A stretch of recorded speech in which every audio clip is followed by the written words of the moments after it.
message to the citizens committee, who the biggest lawbreakers in the city. Full of corrupt politicians, red tape, roadblocks, criminals, dope spots. What about these road cops? My message to the citizens committee, who the biggest lawbreakers in the city.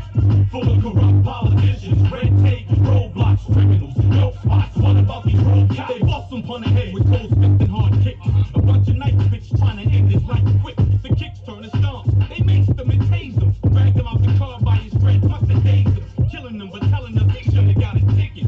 Traffic stop, drug stop, specify which is it. With every single witness saying he never resisted. Imaginary balls and ankle socks, he must have missed it. Cardiac arrhythmia, dehydration. We even heard about positional asphyxiation. The bruises and the scarring, the suffering and pain. 30 minutes passed before the ambulance came. I find it all insane to be and killed for sport. It took 5 months to get the autopsy report. The coroner, the cops, and the fucking state's attorney knew my cousin was dead before they put him on the gurney. No pity. My message to the citizens committee, who the biggest lawbreakers in the city.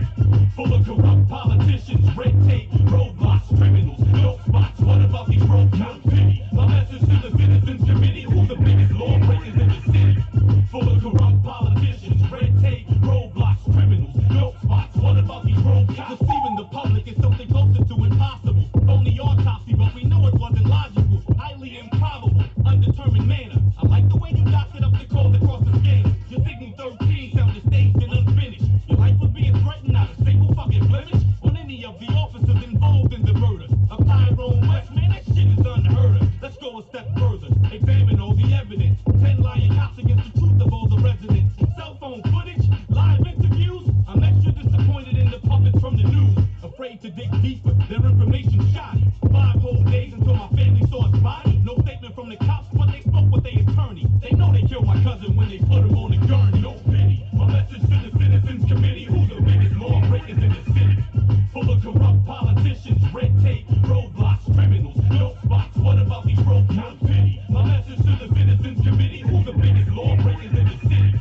Full of corrupt politicians, red tape, roadblocks, criminals, dope spots. What about these road cops? They didn't notify my family, we saw it on the news. Tawana saw a green Mercedes Benz and got confused. They talking about a man dying in police restraint. She saw her tag numbers and it caused her to faint. That can't be my brother Ty, I was just with him. Not even 30 minutes before he became a victim. She had a funny feeling, kinda like a sixth sense. Her back started aching, her muscles got tense. She couldn't understand all the pain she was going through. Like they ripped the soul out of his body, he was showing you everything that happened to him, transmigration. He made you feel his pain before his final destination. They took away his father, cousin, grandson, and brother. Uncle and nephew, but I feel sorry for my mother. Cause she became his mom when my aunt passed away. We're stronger as a family, but she cries every day. No pity. My message to the citizens committee, who the biggest lawbreakers in the city. Full of corrupt politicians, red tape, roadblocks, criminals, dope spots. What about these road cops? Throw up your hands like you're under arrest. Hell no. Throw up your fists like you want protest. Hell yeah. Throw up your hands like you're under arrest. Hell no. Throw up your fists like you want protest. Hell yeah. We've been fighting a long time, and we've all lost so very much. So many loved ones gone. You are not alone. There are pockets of resistance all around. We're at the brink.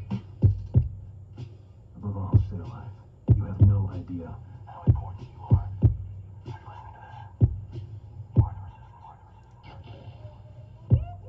That's the sound of the police. That's the sound of the beast. That's the sound of the police. That's the sound of the beast. Mic check, mic check. Welcome to West Wednesday, week number 372. The West family has been fighting for the justice of Tyrone West for 372 weeks. Mic check, mic check. You're still muted, Tawana.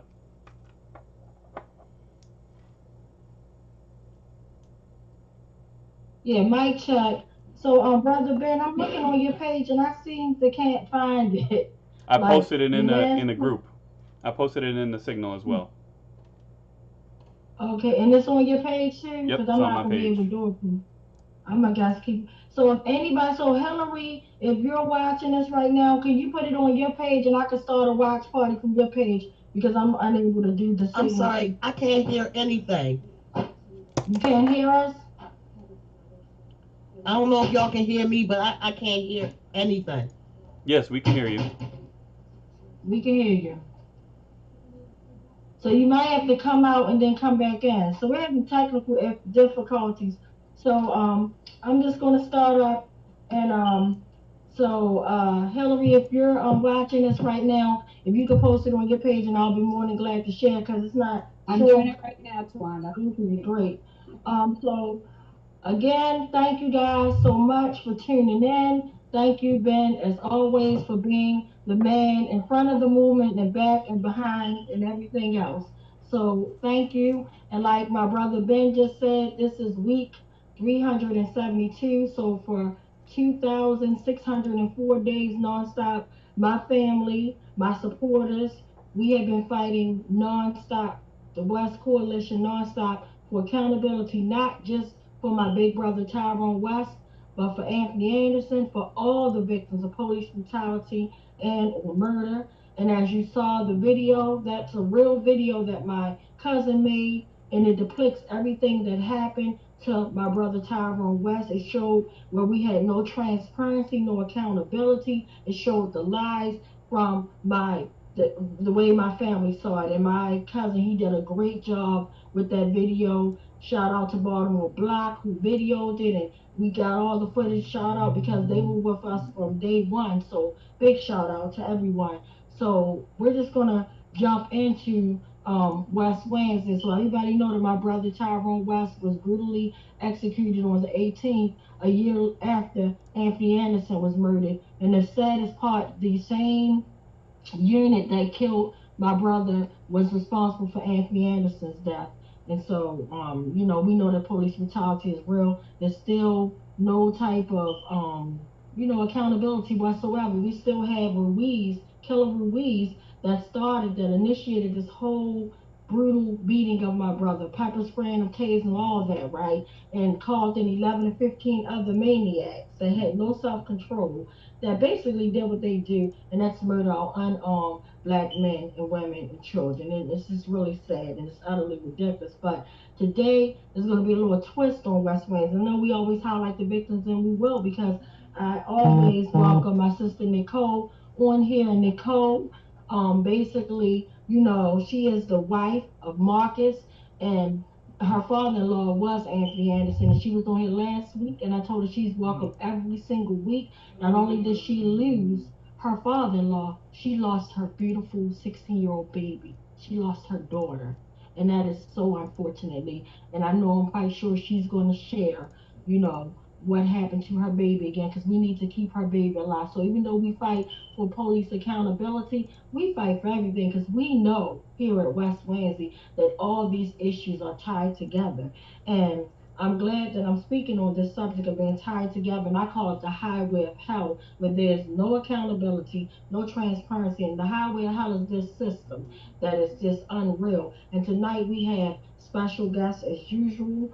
We're bringing my brother Ken Williams back on. I like to call him Dr. Ken because he's so brilliant and he does a lot. He wears a many caps. So he's been on here many times to share. So we have a really great show on here tonight, you guys. And then we have my other brother that actually lost his brother, but he actually is going to talk about like how can we beat and defeat the system. So we all have different opinions and reviews about how to do this, but we're going to all be respectful. We're going to respect each other because we're not fighting or attacking each other. We're attacking these real issues that we live and die by every single day. But no further ado, we're going to bring up my first guest. That's Pastor Steve Turner. I'm honored. This is my warrior brother that wear many crowns as well. And unfortunately, he is an ex-police officer, and I was told by many he was a good police officer. He was a Baltimore City police officer. But tonight, our topic, our hot topic, on top of the topic, will be blackballing. What does that mean? How does that look? And then I also want to talk about the blue wall of silence. And to me, that blue wall of silence basically is daily, and it's the reason why you don't see quote unquote good cops talking. Because to me, if you are a good cop, you're not going to sit back and watch somebody brutalize someone and you do absolutely nothing because that makes you a bad cop, unfortunately. Birds of a feather flock together. And if you see something wrong and you don't say nothing, guess what? You're guilty. Ma'am, sir, madam, you're guilty, whoever you are. So it's, I mean, it's just that. So we need to eat at this blue wall of silence, and that's why I brought the expert Ken Williams in here to give us a little taste and touch on it. So we're gonna get this thing popping, and remember, we're gonna respect each other, even if we don't agree on certain things. Guess what? We can agree that something needs to change. We don't have all the answers, and unfortunately, this is not a one person's fight because if one person could have did it, guess what? It would have been done 400 plus years ago when we had our ancestors out there fighting for accountability, fighting these same laws that, these lynching laws that we're trying to fight now, make it safe. So, no further ado, I'm going to bring up my first guest, and his name is Pastor Steve Turner. He's a man of God. So yeah, so I'm on it tonight. Y'all gonna get a little church for free tonight because he always brings the fire and the flame. So I'm just delighted to have him here. So no further ado, mic check. Mike, Mic check. check.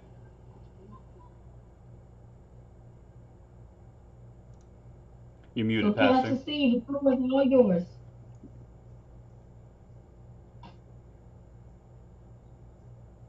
You're still muted, Pastor.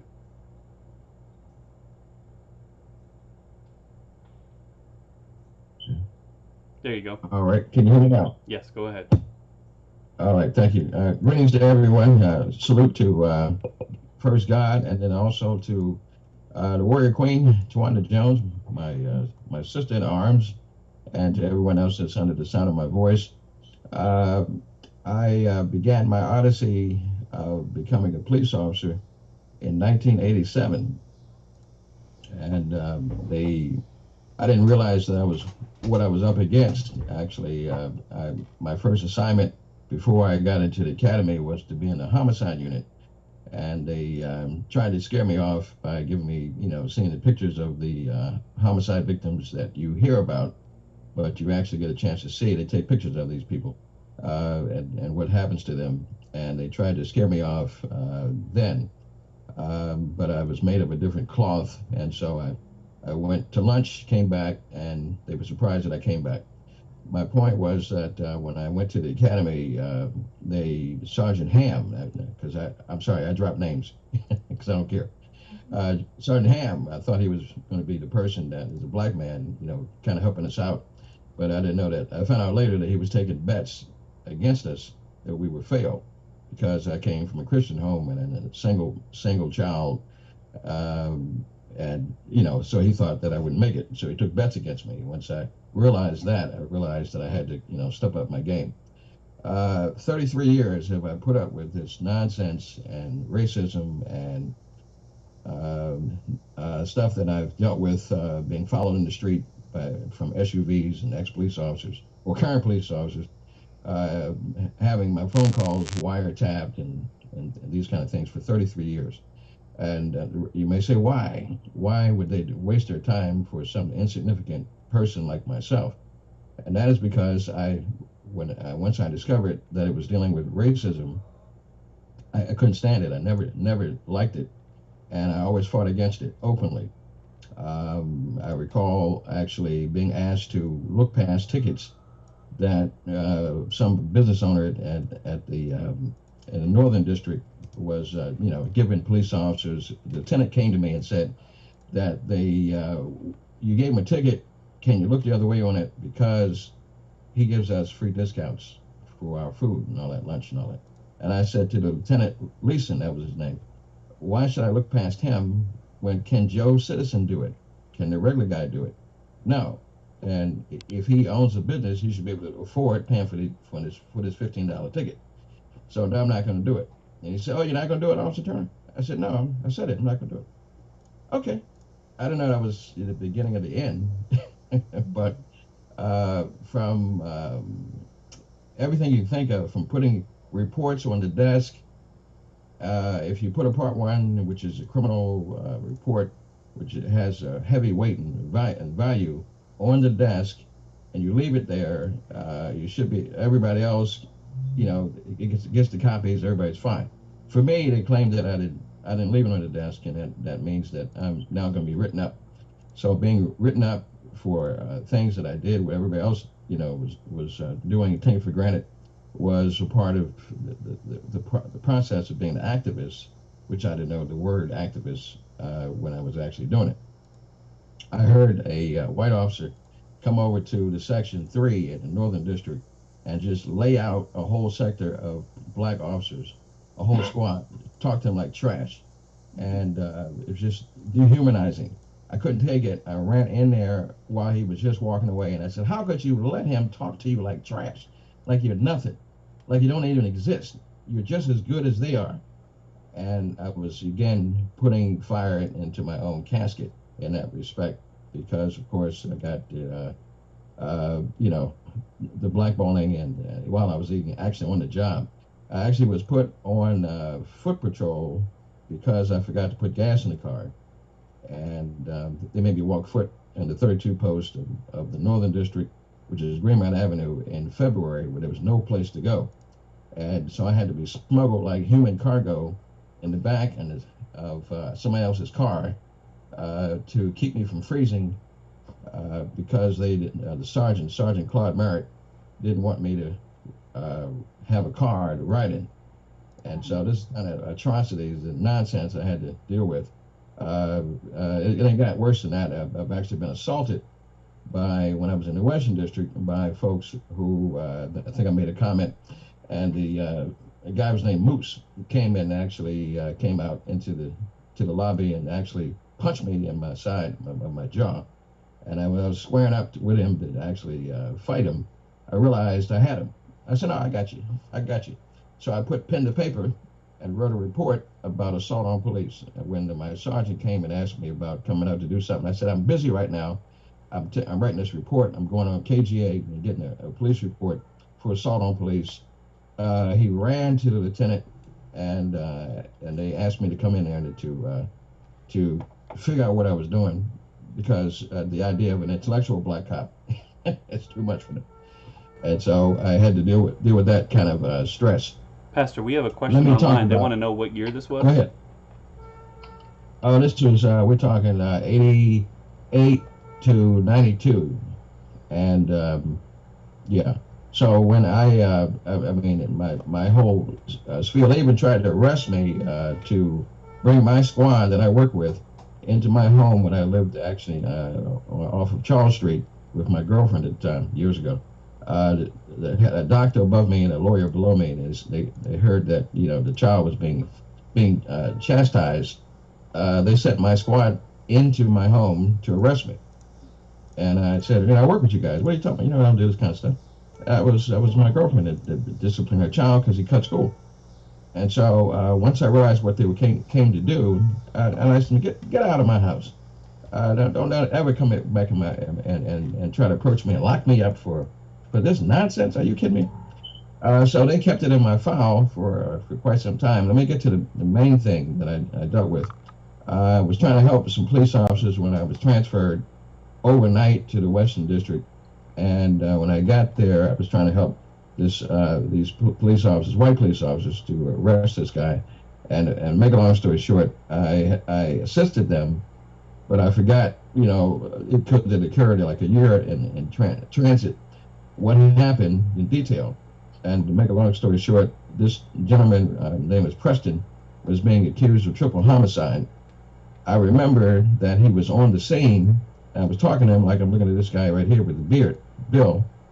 And so I'm saying, there's no way he could have killed somebody, because I've helped you guys to try to help arrest his cousin, LeCount Grace, a skinny guy. I remember that.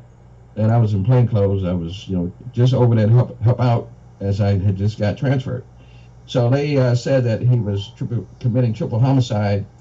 I was subpoenaed, ordered to come down by the defense attorney because the witnesses remembered me. And I told them what I saw. So the state's attorney came in and became aggressive and nasty towards me when I came out.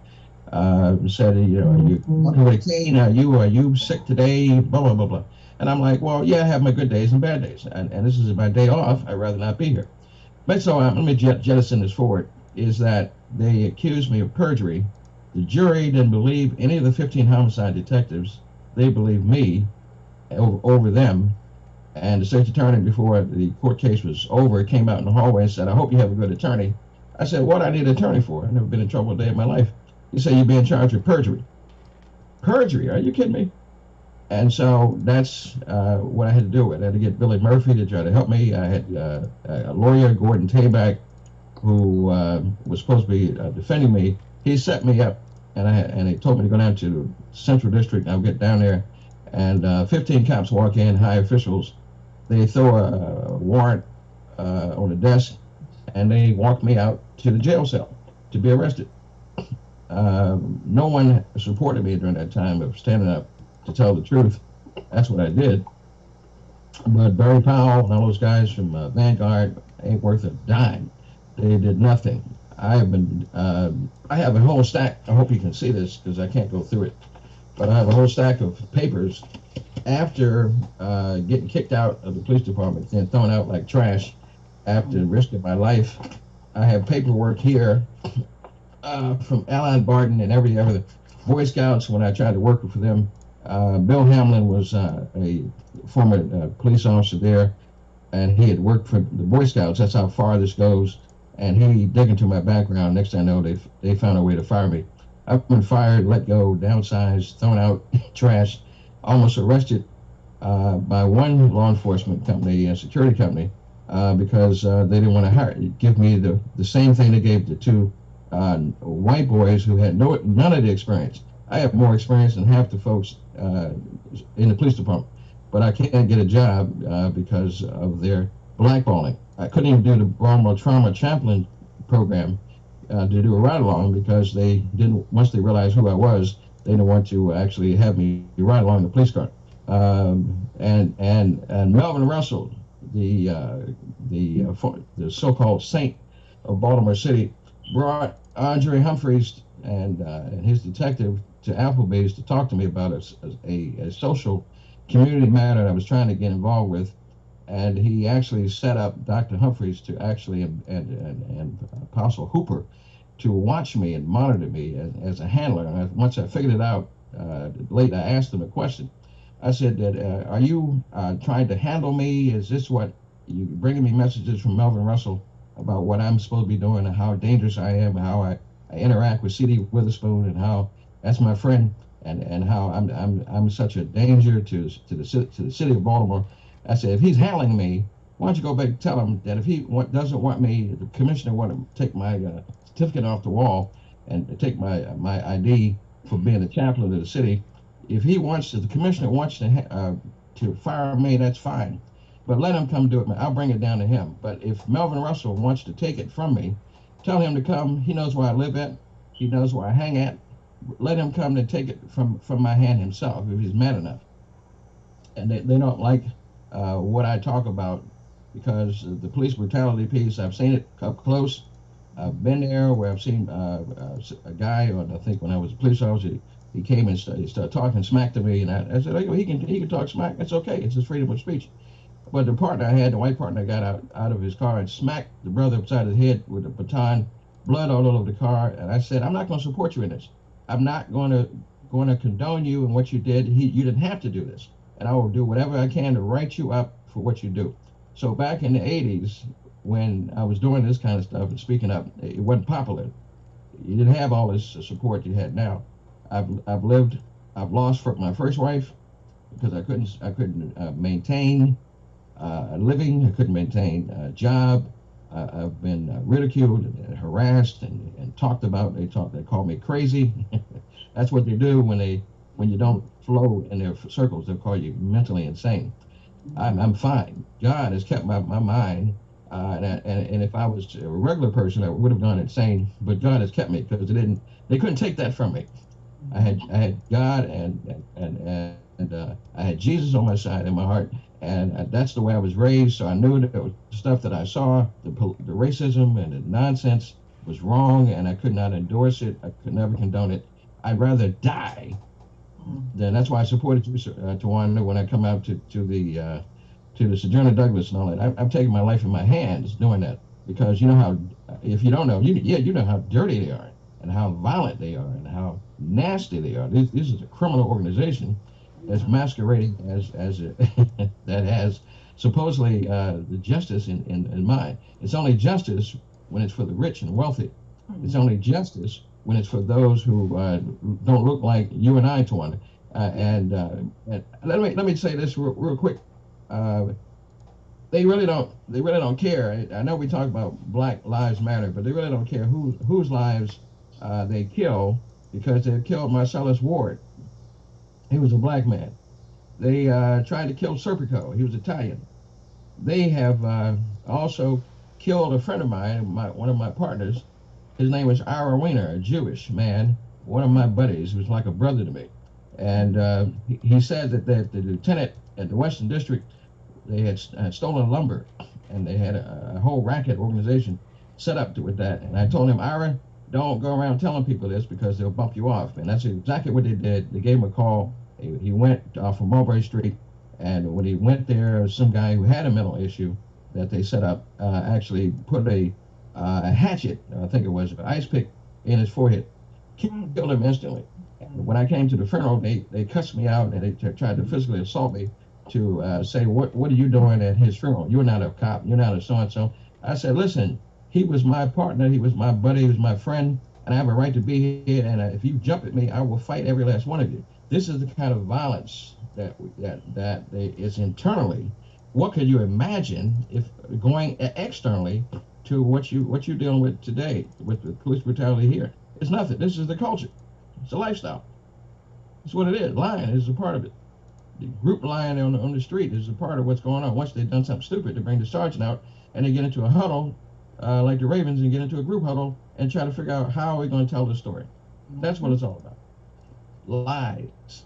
And I must apologize to the lady that's on the line. That I'm actually, based on what I see today, I'm embarrassed to ever have actually said that I donned a shield, that I donned a gun or a vest or whatever, because I was part of the problem as well as anyone else. And I may have reserved my brutality, because I was known for brutality, for racist folks who told me, I don't want this black cop arresting me and all that. And once he said that, and he got the extra tightening of the cuff, he may have gotten a punch in the stomach. I put my hands on people. I was known for that, for dealing with criminals and dealing with racist people.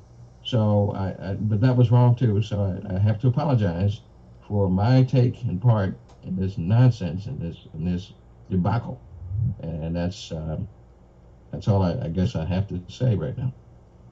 And I just want to thank you for just bringing that to all of the honesty, everything that you just brought.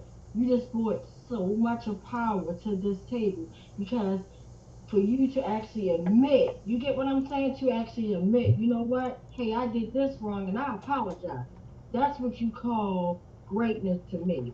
Nobody's perfect. We all do things or whatever, but I'm just so great to have you a part of this powerful, powerful dialogue. So I just thank you for that. And I'm so sorry that you went through what you went through. And then I'm also, when you said the name Colonel Russell, and a lot of people are fooled in the community because they think he's a hero, but we knew, the West family knew from day one when he walked in, and he was the one I referenced to. And I'm not, I don't work for anyone. I have no filter. I mean, I work for the school system, but I'm independent. I can say what I want to say. I can say what the hell I want to say, and nobody's dragging my words or anything. But I said all that to say, when my brother was murdered and we had to chase down folks, they sent him. He was the black one who I referred to as the house Negro in 5 Days of First. I put him under the bus. It was me. T. Jones said it. Yes, I said it. The house Negro. Because the reason why I said Yes, house yes. Negro, the reason why I said house Negro is because he came in there with Detective Delgado and two other white um detectives, right? And the crazy part, when me and my family started asking questions about why didn't nobody call to one, they were asking why didn't nobody call his sister. Her car, he had her vehicle, her information was on her vehicles, wasn't nothing outdated. Y'all had a way to reach the family. Why did we have to reach out and call you guys?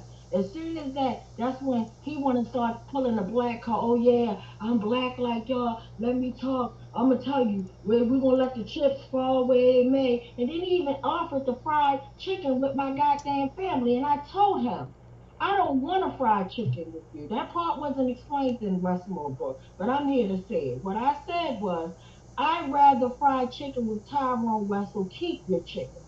Keep your chicken. And the saddest part, and I heard, and Nicole can back it up because she's on the line, but he actually fried chicken for Anthony Anderson's family. So this is what they do. So when we discovered that, I'm like, yo, so they send a house Negro in there, and you want to cook a meal like as if that's a pleasing for us to take for the brutal murder of our loved ones, as if that's going to settle us down. That is just horrible and sad, and we just got to keep doing what we're doing and not stand on top of this, because at the end of the day, it was my family today, but it could easily be anybody's family. But I wanted to share that with you, and I don't like to call people names, but for you to actually know what happened to Tyrone West and Anthony Anderson, and you walk into my family home and you lie for white folks, you are a house Negro, and I have no problem with calling you out.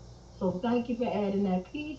And now, do anybody want to ask my brother, Pastor Steve Turner, something? We're going to be respectful, so I'm going to lay out some house rule tonight. Ain't nobody attacking nobody on here, period, because I will get Ben to cut you off. Sorry, he'll just hang up on you. And I don't like to do stuff like that. But one thing we're not going to do, because I don't want, because we have people around the I world can handle watching. myself.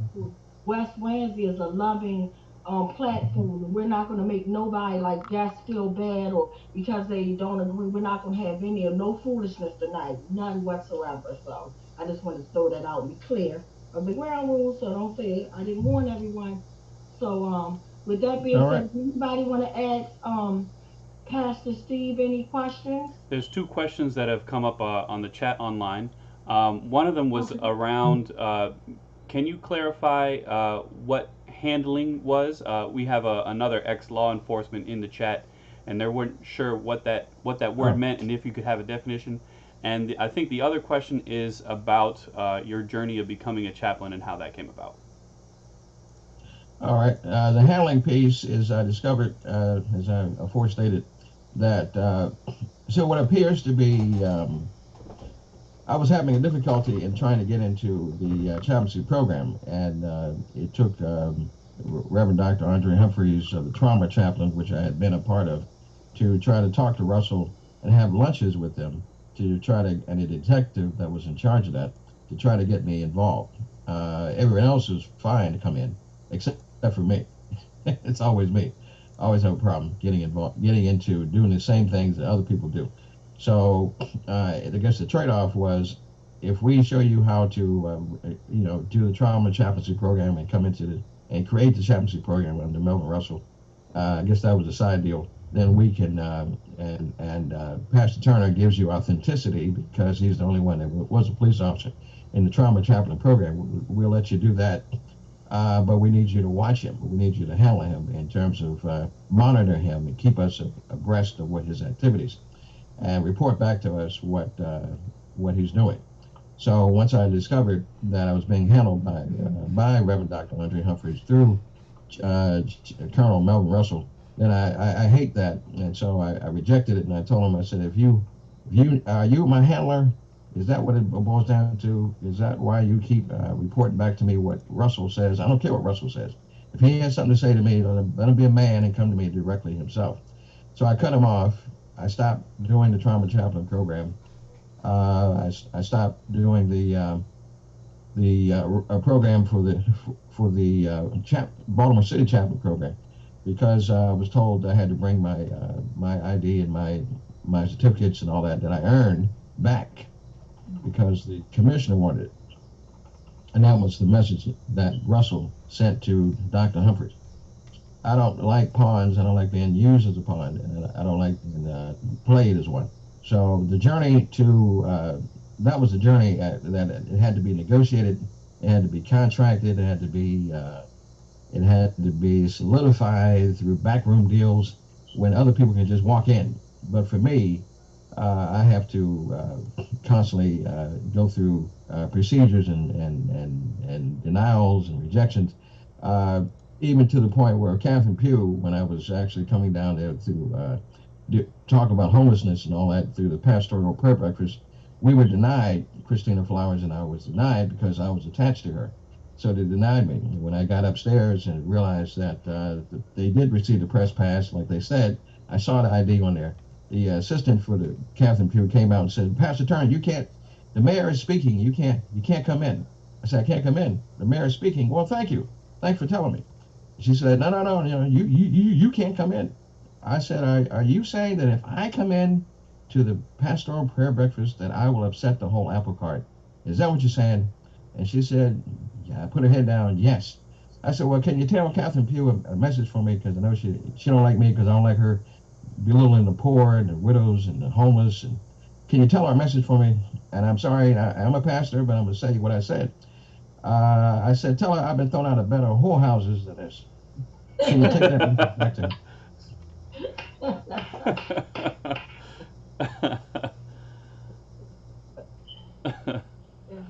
So they don't like me down City Hall. They don't like me uptown, downtown, around town. A lot of pastors here in this city are a bunch of cowards because they crack their rear end to get deals and money and all that. And I watched they kiss the feet of Baal. They involved with all types of nonsense. And if you don't stand up to that, and if you take part in the political nonsense, then you're not a favorite. So I'm not a favorite of anybody, really. Once they hear my name, they don't like it. And so let them go that way. Who cares? You're my favorite.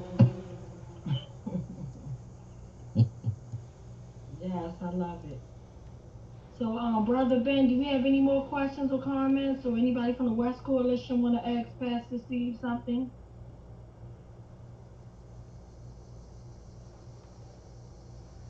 Another Nothing. question was, does the Reverend think that police officers actually want to deal with the trauma that they caused? Oh, no. Uh, Most of them. There are a few, very few good ones out there. When we were actually doing the chaplaincy program for Baltimore City Police Department, they had a film that showed the police officers getting beat up. And so one of the officers, female officer, she got into a very high level, aggressive nature.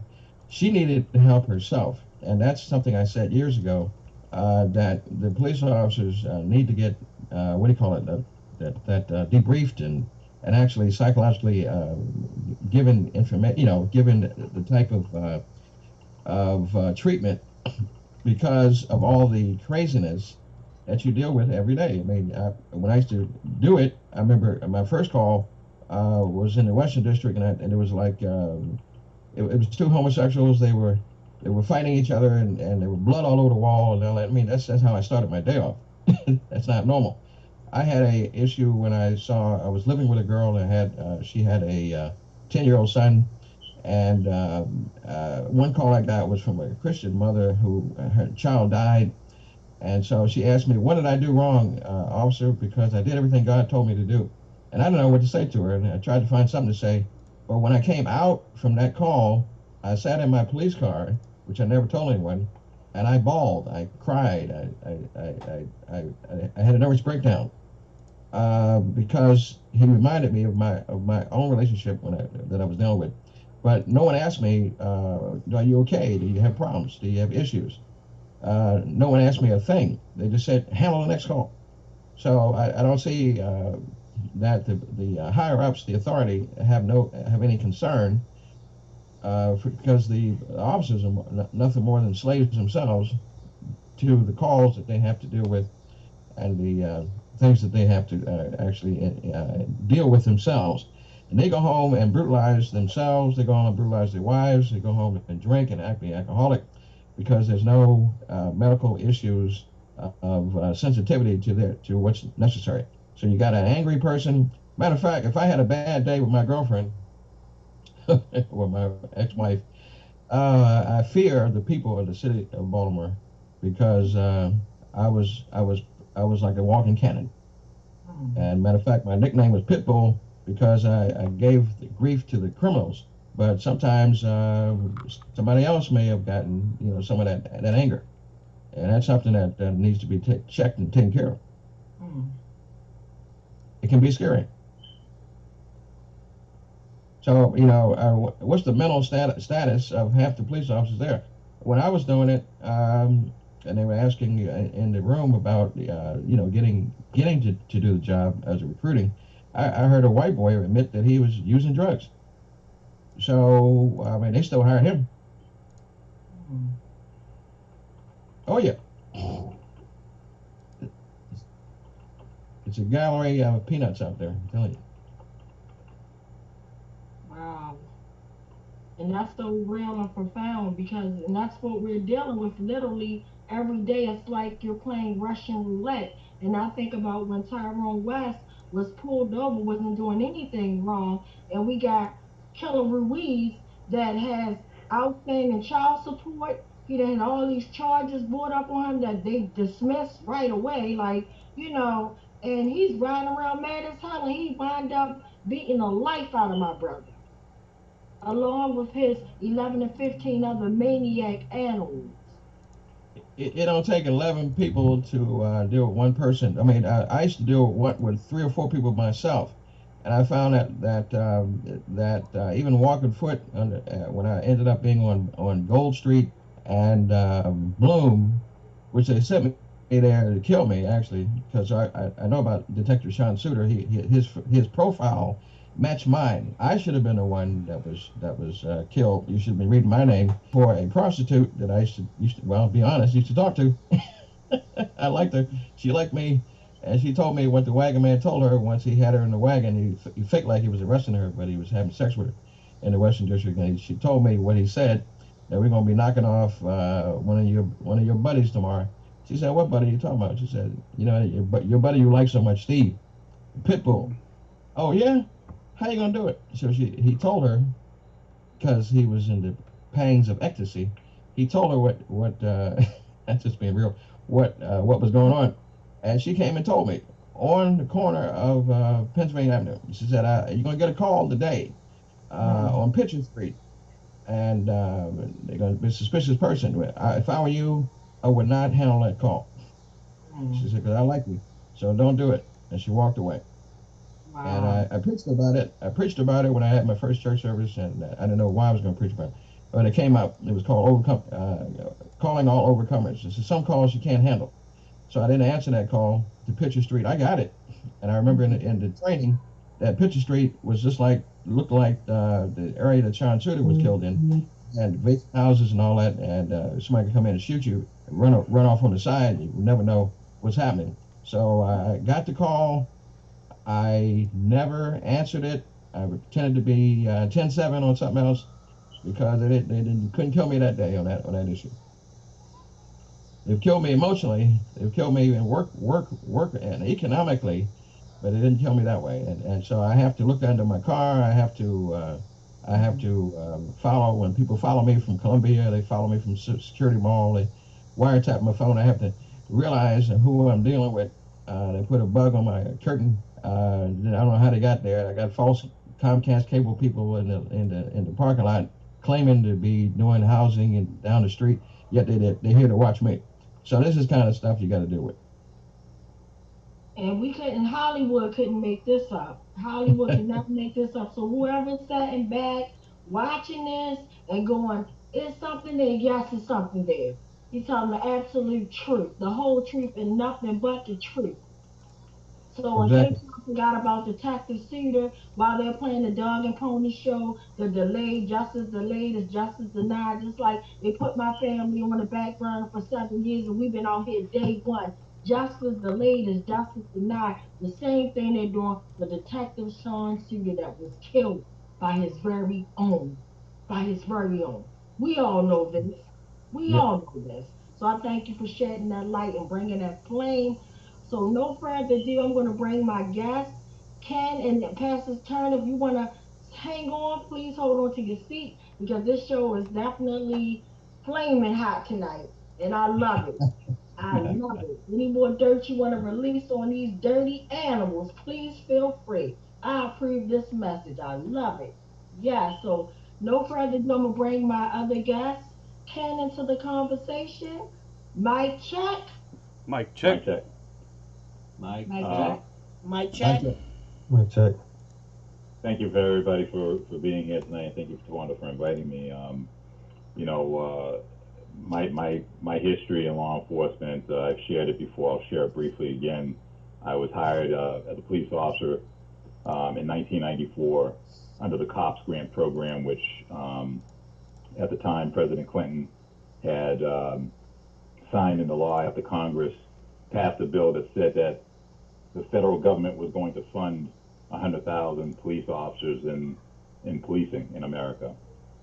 I was one of the first people to be hired under that grant program, the federal grant program, in the city of Brockton, Massachusetts, Brockton Police Department. And my experience in law enforcement, of course, involved straight out the gate understanding of the black man, that black officers and white officers who are policing aren't seen as equals. They haven't been seen as equals throughout the entire history of America since black officers have been introduced, minority officers have been introduced in America's policing. So it shouldn't come as a revelation that in 1994 we weren't welcomed in those professions either at that time. You touched upon three areas that at the top of this that are important. One is blackballed, the other is blue wall of silence, and I want to add a third caveat to that, which is the motto of protect and serve. And I'm going to define all three of those. You know, in policing, the good cops, the pastor who is a former law enforcement officer, he circled the wagons around something that I want to make sure that I identify. Good cops are blackballed for intervening, and bad cops are rewarded for lack of intervention. That sums up basically what the experiences of the pastor, who was a former law enforcement officer, because at the end of the day, and I want to go and just bring this down so that everybody can understand, at the end of the day, when's the last time you've ever heard of a whistleblower cop being recognized as the top cop in any police agency?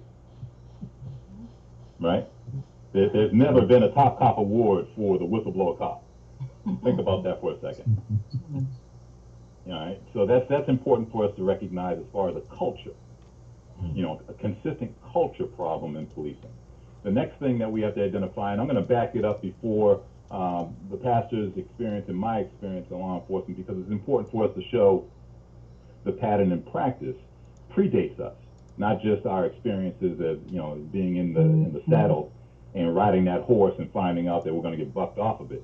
It's important for us to realize that back in 1968, after Dr. Martin Luther King was assassinated, and this country was in flames from people who had protested for equality, opportunity, and all the things that we talk about, the isms that define black and white and the separate and unequal. The Kerner Commission report back in 1968 had a finding where they said our nation is moving towards two societies, one black, one white, separate and unequal.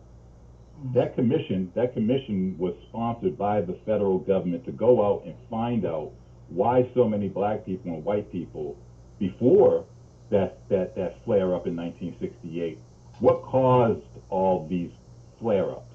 And the Kerner Commission report also had another finding where it said that at the root of every flare up in society that caused strife between black people and policing, police were at the center of all of those problems based on police brutality. Doesn't matter where you look at in the time frame. So we can go all the way before 1968, all the way to 2020 George Floyd. Mr. Floyd's death, more than 8 minutes on the ground, being lynched on a public main street, broad daylight, citizens out there asking for police officers to spare him his life, went nowhere. Tawanda's brother, lynched, broad daylight. Other victims lynched, broad daylight. We're talking about a system that is systemically racist to its core. Because if we go before 1968, we have a history of that systemic racism that is showing and demonstrating at every corner, every turn, unequal treatment based on the color of skin. And that's something that we, have to make sure that we understand. So now when we fast forward and we think about the blue wall of silence, the blue wall of silence has always been there since day one, if we're thinking about that history.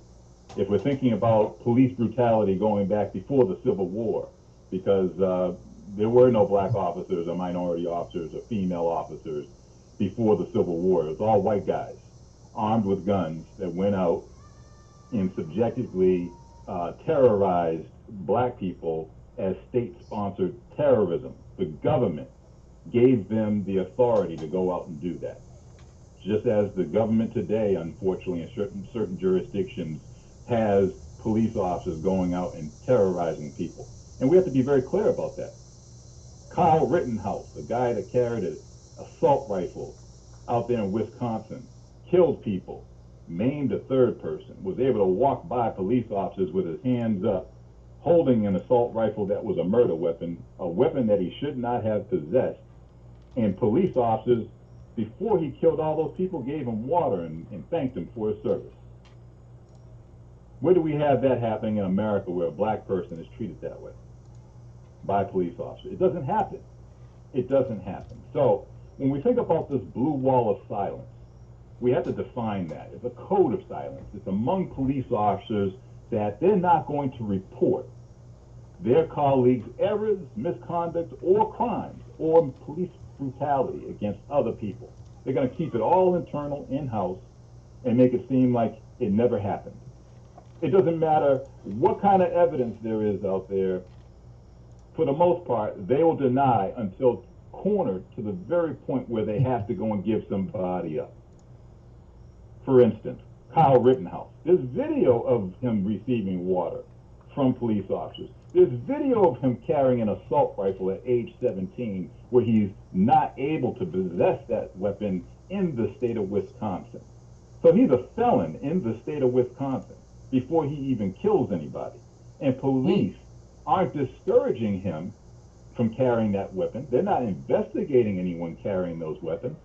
They're encouraging people to go out and commit acts against other people with those weapons. How absurd is that? But that's the reality that we're dealing with, right? So when we talk about the blue wall of silence, who in those law enforcement agencies that was there that time, at that moment, at that time, has come forward since to say, hey, you know what? I was there, and yeah, you know what? I tried to do something to go and prevent that from happening. The unified wall of silence in Wisconsin is critical for everyone to understand that, if we're dealing with police officers that commit errors, then say that you committed an error. Don't hide behind that blue wall and then say, you know what, it's us versus them. We got to keep our story straight. We got to make sure that, no one finds out the truth, because at the end of the day, everyone's going to look at you as bad cops. Even if you got a couple good ones sprinkled up in there. Everyone's complicit. Silence means being complicit. So let me share this story. Back in 1967, there was this black police officer. He had just left the U.S. Army. His name is Bill Monroe. Today he's 75 years old, and he shared a story recently that I think resonates with part of this history that we're talking about. And he said back in 1967, after completing his tour in the U.S. Army, he figured, you know what, I'm going to become a cop. And he joined the St. Louis Metropolitan Police Department at that time. And he said one of his first calls out the gate when he was working for the 8th District station in St. Louis was there was this brother who walked in the station under arrest. And there were two white officers that had arrested him. And his observations were that the brother was dressed real nice. He had a double knit slacks, a silk shirt on. So he said, wow, you know what? He caught my eye. And he said, that brother's eye caught his eye, and the brother said to him, hey, brother, don't leave me, don't leave me. They're going to F me up. They're going to F me up. Don't leave. And the officer, the black officer, you know, Mr. Bill Monroe, fresh new boots in St. Louis, he thought about it for a minute, but then he said, look, I'm new to this job. I got to go and hit the streets because they're sending me out into the streets. So he left the station. He got to his car and he drove off. And then he said something hit him after he left the station and said, wait a minute, I better go back. I better go back and just check on that man's welfare. And sure enough, he says when he returned to the police station, they had beat him silly, had him bloody all over his face. They took off part of his ear. He had blood all over his slacks and his shirt. And he confronted those white officers and said, wait a minute, what the heck happened from the time this man walked in, and I observed how he looked when he walked in the door, versus now I'm returning to the station and I'm seeing the condition he's in right now. What the hell happened? And sure enough, right there in the station, Mr. Monroe, the black police officer, squared off and started fighting with the white officer. He got the fisticuffs. And all the other officers who were there stood around as onlookers watching this play out. They didn't intervene. They didn't say anything. And of course, Mr. Monroe later on learned that the reason for the stop and arrest of this black gentleman was because he was sitting in the car with his wife at the time, who was white. And the white officers didn't like the fact that he was sitting in the car with a white woman, despite the fact that she was his wife. Didn't matter to them, right? So when we talk about systemic racism, police brutality, and we talk about all of the isms that go along with that in society, and we're talking about the role and conduct of officers within that thin blue line, that wall, that blue wall of silence, we have to go and make sure that we approach the officers like myself or the pastor who's no longer a police officer, and understand that all the good cops are usually former law enforcement officers. Understand that. I'm a former cop.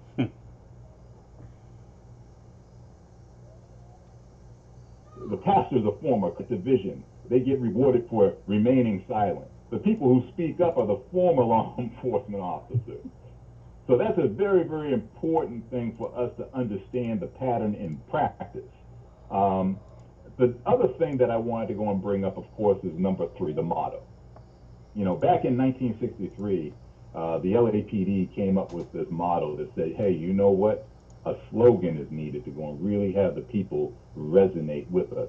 Protect and serve. How's that? And then all of a sudden, other police agencies said, you know what? We like that motto, protect and serve. Let's put that on the, let's stamp that on the side of a car, protect and serve. And everyone knows from watching, their police vehicles traveling around in America, many of those cars are, have a little emblem, protect and serve. One thing that people don't realize is that police officers really don't have a duty to protect you at all. The SCOTUS court, many times, one of the last decisions that it came down with back in 2005, the case is Castle Rock versus Gonzalez. It involved a woman who called 911 to say her husband, who she had a restraining order against, had come and picked up her children against her will, violated the restraining order, and she wanted those police officers to go out and make sure that they hunted down her children because she feared for their lives. That husband ended up killing her children, right? And then she sued those police officers and the police agency and the municipality because she had a restraining order that they had failed to serve on her husband to protect her. So the SCOTUS court came down and said, hey, you know what? Unless police have custody, they have physical custody of a person, that's Fourth Amendment, seizure under the Constitution. It's called a seizure. Unless police have seized a person, they can't be held liable for protecting a person. Isn't that something?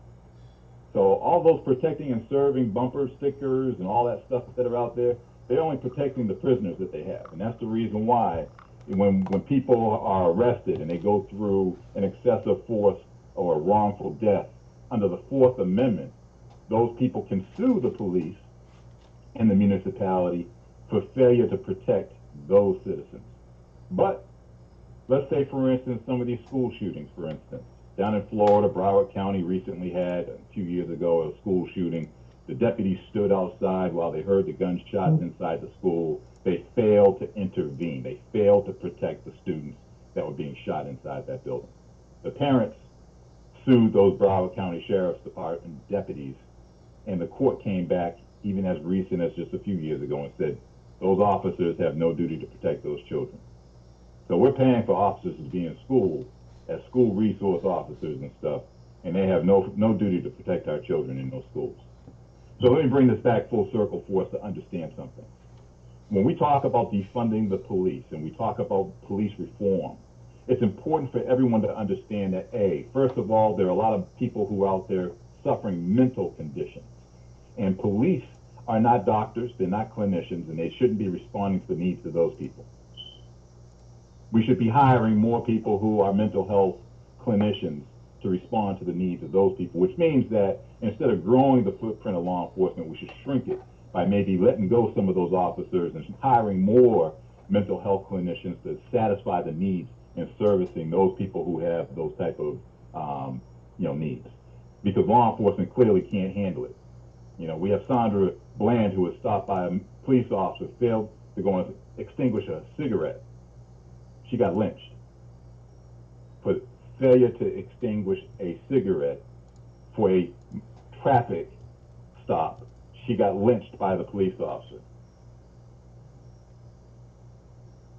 We have other people who are out here who are not posing a threat to other people. They're non-violent. Police are responding. One of them involves a gentleman by the name of Kenneth Chamberlain Sr., elderly gentleman, veteran, New York State. Police responded to his home at 1 o'clock in the morning, knocked on his front door for the better part of an hour.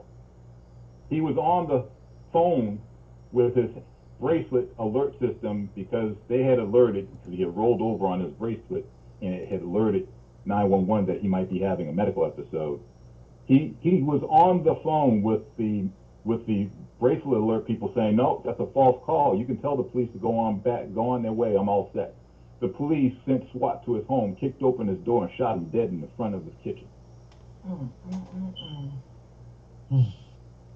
This is what we're dealing with in America when we're talking about the blue wall of silence. This is what we're dealing with in America when we're talking about failure to protect citizens, failure to respond properly. This is what we're dealing with in America when we're talking about the whistleblower cops who should be out there talking and raising and elevating their voices, but they remain silent because they're dealing with other officers who have guns, who, as the pastor just said, may try to kill them. So when we talk about the solutions, and Tawanda's 100% on this, we have to incorporate the whole entire community. Those good cops that are out there who are scared out of their damn minds are going to have to figure out how to go and respond to this call of duty. They're going to have to figure out how to go and partner with citizens in the community, because technically, if those police officers try to go and speak out within their agencies, as the pastor has articulated in his experience, they quickly find out there's no duty to report, or there's no safety in the duty to report misconduct within, because that police agency all of a sudden starts to circle the wagons around the wrongdoers to jettison the good part. These are good people who are trying to come forward. The only time a good cop has any kind of First Amendment protections is if they come out that bubble and they talk to normal everyday citizens about the problems that are happening within those agencies, because that actually violates the police policy, because the police policy does not teach good cops that their First Amendment protections are only for matters of public concern when they speak outside that police bubble. So we got to have this conversation.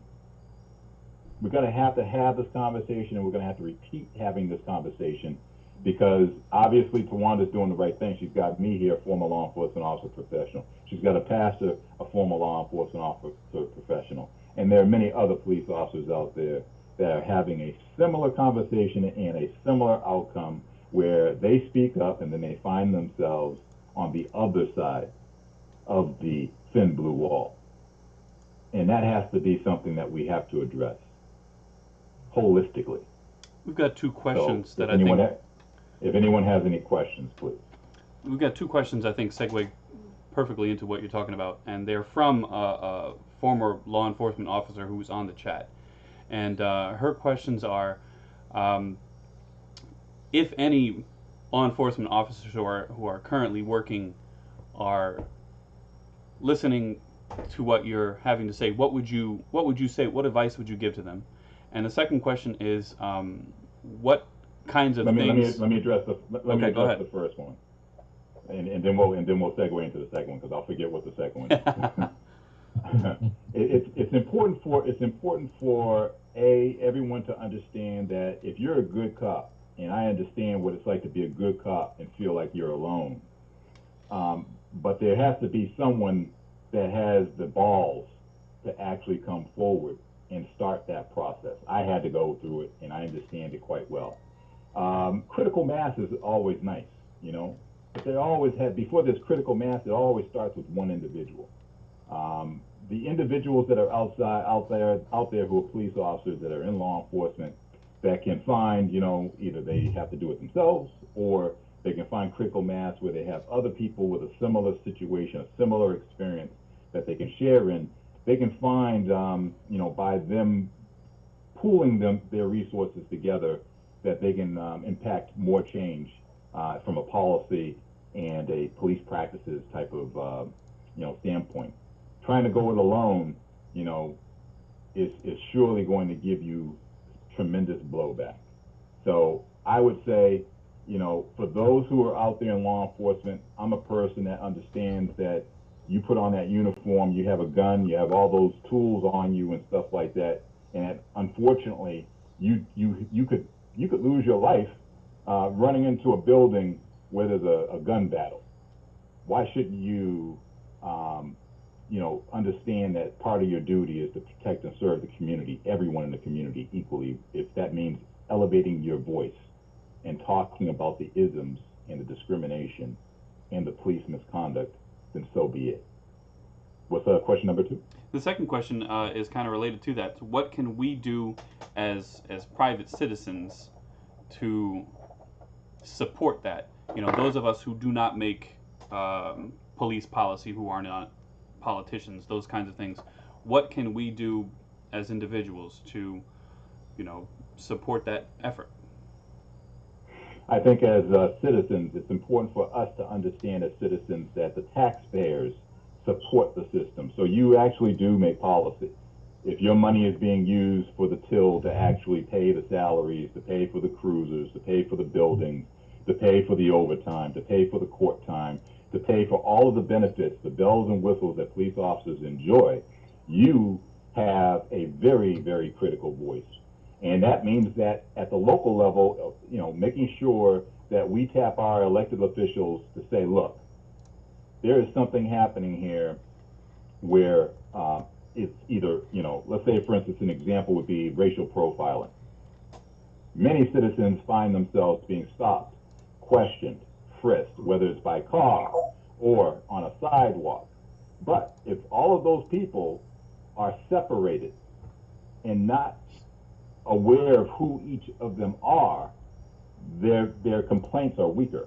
It's not until the Department of Justice comes in, like under the Obama administration with some of these police departments, that all of a sudden, or New York City, for instance, where all of a sudden a lawyer steps in and says, wait a minute, New York City, you stopped and questioned and frisked 4 to 5 million black citizens in the projects? How the hell did you do that? And we're now just finding out about it? Then all of a sudden the court steps in and says, wait a minute, you guys have a system, a policy, and a practice where you go out and you stopped 4 to 5 million people that didn't commit crimes because you were shaking them down? Wait a minute, that's illegal. That violates the Constitution and their civil rights. And that judge held all those police officers and that police agency at the NYPD accountable by forcing them to change their policies, patterns, and practices to not have that happen any longer. But that required citizens elevating their voice, coming together to share their common negative experiences and making others aware of the situation. So silence, even on the side of the citizens, doesn't help resolve the problem. We have to speak up. Thank you.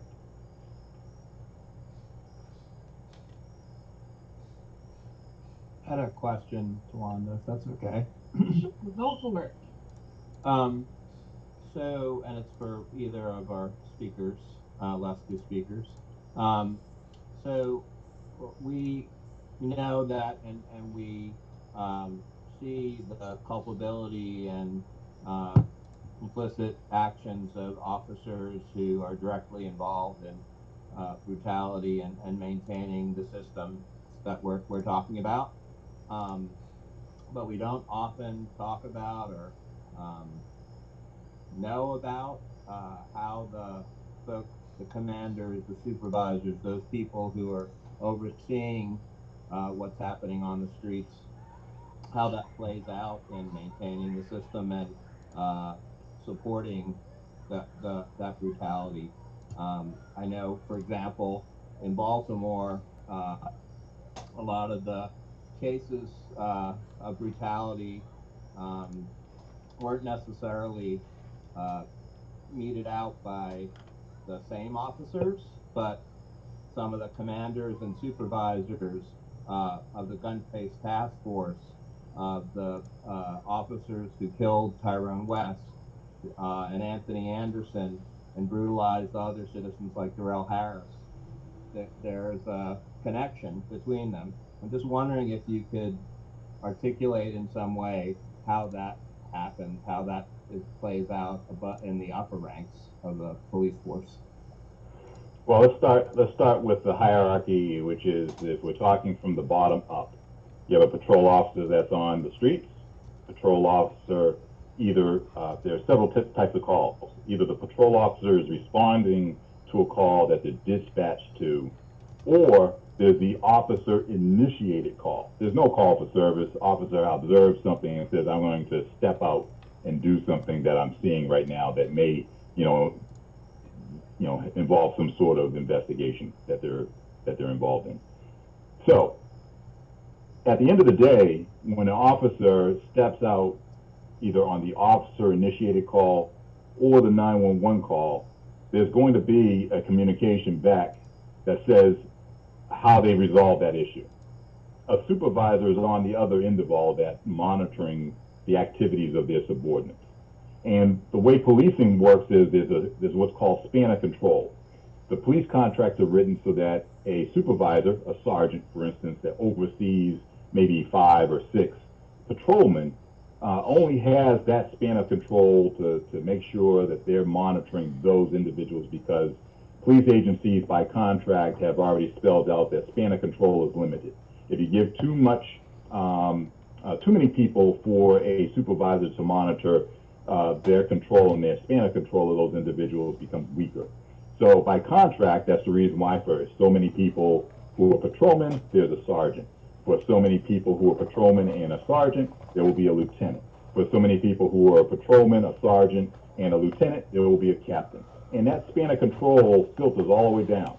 So the supervisor, the line supervisor, a sergeant, is responsible for maintaining and monitoring the street patrol supervisors. The lieutenant may or may not be in the street, but he's supposed to be monitoring the activities of that sergeant and the people who are under the command of that sergeant, because this is a chain of command. The captain is responsible for a division. So the captain might be overseeing all of the data, where there may be some sort of computer readout that says this is how many stops officers made in a certain neighborhood. There may be a computer readout that says this is how many arrests were made, broken down by a category. And those commanders of that district then report to the chief, and there may be a meeting, a monthly meeting, where they all come together and they start talking about crime trends and where they're putting people and why they're putting certain people at certain times of the day based on crime and things like that. So everyone, what I'm getting down to is, everyone in that system who is a supervisor all the way down to the patrolman, is aware of what everyone is doing. There is no hole or deficit where someone can complain and say, well, I just didn't know. Because if you don't know, then you need to turn in your badge and your gun because you're a poor supervisor. That's basically what you're admitting to. If you're a chief that says, hey, you know what, I give authority to other people and I don't micromanage it, that still isn't good enough, because as the chief of police, you're responsible for setting the policy, and ultimately you're responsible for setting the punishment. There's no other person in that police agency that can punish an officer other than the police chief. So the police chief has to be kept in the loop on everything. The municipality is responsible because the municipality hires the police chief, and the municipality adopts the culture that the police chief sets in place top down. So again, everyone is responsible. So this idea that people aren't aware, that's a false impression of policing. So that's point number one. Point number two, how fast do people become aware of the issues from the patrol division all the way up the chain of command? If let's put it into an example of a shooting. The police chief is probably contacted within 15 minutes of that critical incident. If there's a person that is a police officer that other officers are investigating for criminal malfeasance, the police chief is in the loop before that officer is arrested. Information travels in police agencies just like it does on the streets at the speed of lightning, because everyone has a cell phone.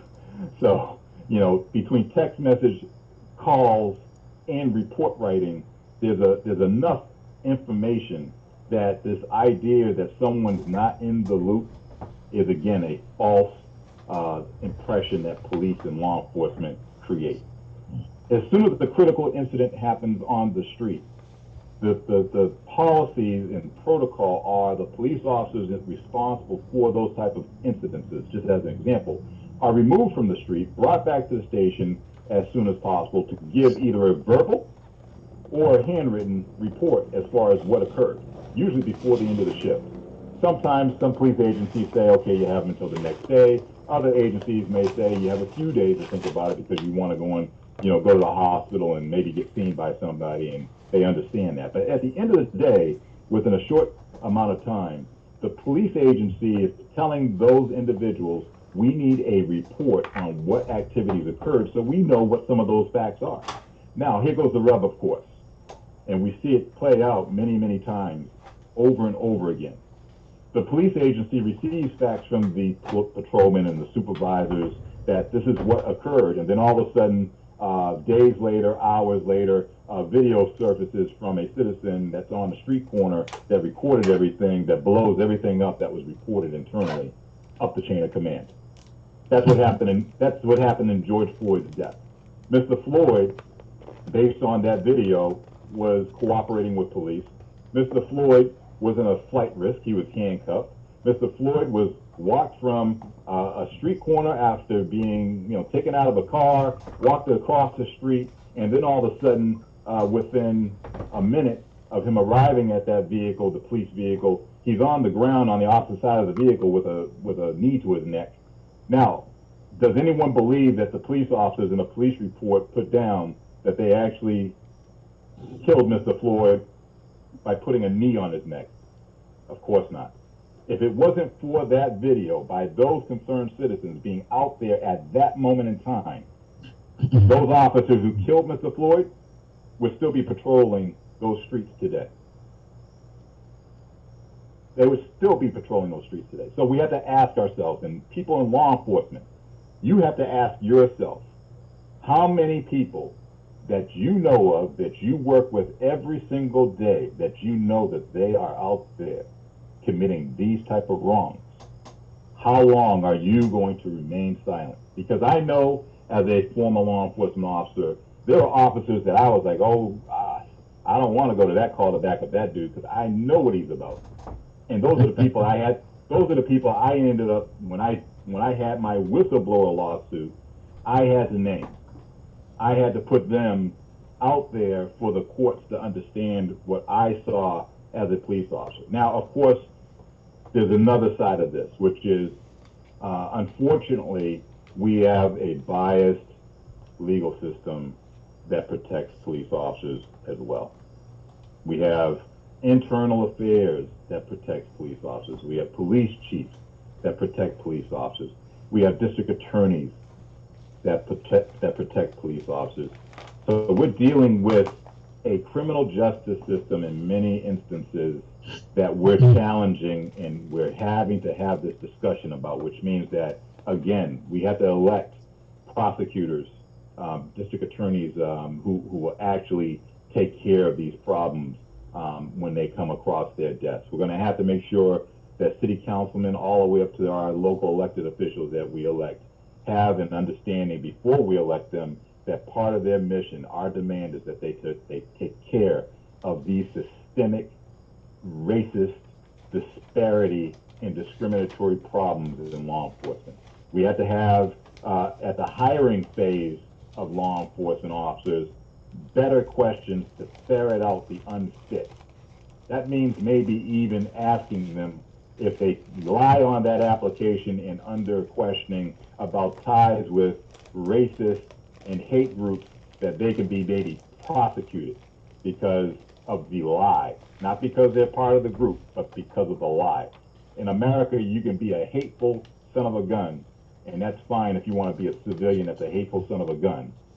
But in law enforcement, when you're protecting and supposedly serving the public, you are unfit for that job. And law enforcement officers and citizens, good citizens, need to go and come together and make sure that we address this problem, because just recently, and not too long ago, the FBI said law enforcement is inundated with people who are unfit racists that are out there with guns and bullets paid for by taxpayers, and that should frighten everybody. Can I piggyback on that? Yes, sir. Can I piggyback on it? First, I respect you, sir. I respect you. You're a warrior, a hero. I want to say that in Baltimore City, bless you, sir. In Baltimore City, quite a few of the officers, because they claim that the pool for competent candidates is so small, because everyone here has a criminal background, they had to go outside the jurisdiction and get officers from Pennsylvania and Virginia. Does that scare you? And so these guys come down here with impunity. Once they learn the city and learn the routes and everything like this, I've discovered myself while walking on Mulberry Street years ago. There was a car, an unmarked car, traveling at nighttime, and 4 white men were in the car. They called me a nigger. I reached for my gun, because that's when, I'm still working. I reached for my gun, and I said, "I got your nigger for you." And so they sped off. But what I believe that quite a few of these homicides here are done by off-duty Klan police officers who are shooting and taking, doing trouble in our neighborhoods. We're not even mentioning what they do to our women. Yes. When I look through and see checks for guys who've been on the force for years, and they're making less than I was. I'm like, what in the world? And so the sergeant said, the desk sergeant was like, well, they have all these post girls, they have all these babies. They've come into our neighborhoods, rape and basically sexually assaulting, not sexually assaulting, but having sex with our black women who are trying to get a paycheck and getting benefits and all that. And they will call up to the major and say, he's got me pregnant. I'll take it downtown. And major's, oh, no. What do you need? What you want? And that's how they get into the paychecks. I mean, what's being done to our communities and have been done historically is so systemic. It's just the same as slavery. When they came on the ship, raping the women and openly in front of their husbands. This is what is done tremendously here in this city. Our politicians condone it. They look the other way with it. Judges, I saw 2 police officers myself on a traffic on a case. They arrested a black man, and the judge sequestered these 2 white officers, found that they were lying, and instead of arresting them like they did me, they let them go. and they let the gentleman go. I mean, it's just a double standard of hypocrisy. And once I say if a police officer does something crazy, whatever, and the community is up in arms, they believe that black people are very emotional. We'll just wait them out. Take the person and relocate them. This person normally is, if he can't do law enforcement anymore, they'll set him up in private security. Okay, we'll give him high paying jobs because one of the guys that worked with me scared to go into 227 Fremont Street because he was just afraid because one way in, one way out is now some kind of area director at a Bacchus. I had to go to him and try to get a job, and of course that didn't work. But my point is that they have a future. It's continuous. When we step out, like I shout out to my friend Officer Antoine Travers, because he and I were once behind with Sergeant Hobson here in Baltimore, putting together the DOJ consent decree because it took 2 civil lawsuits. I was a part of the lawsuits. I just never got any money. But I'm sure I got the shaft because once you identify, they identify who are the plaintiffs who are making these allegations. Your life, as you know, sir, is mud. They will come after you forever. The battle is never ended until you die. They will come after you to make your life miserable. So I just want to say, if they were upset about the consent decree, yeah, I had a hand in it. I talked about it. I spoke up against it. I spoke up about it, and I gave information to DOJ. I did it.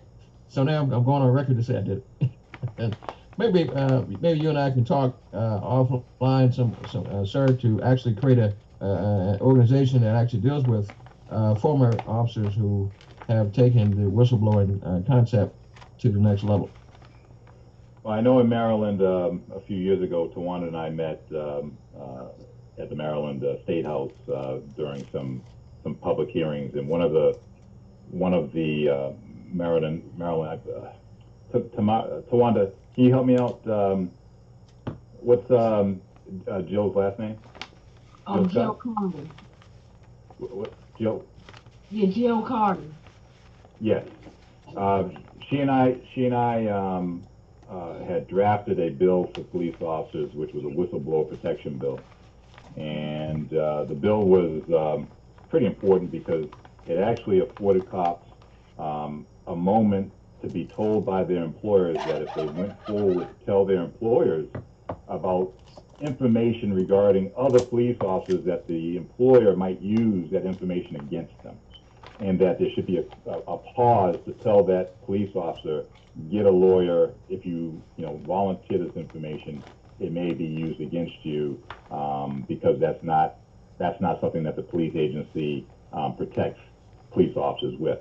And the lawmakers didn't go along with that bill. I understand why.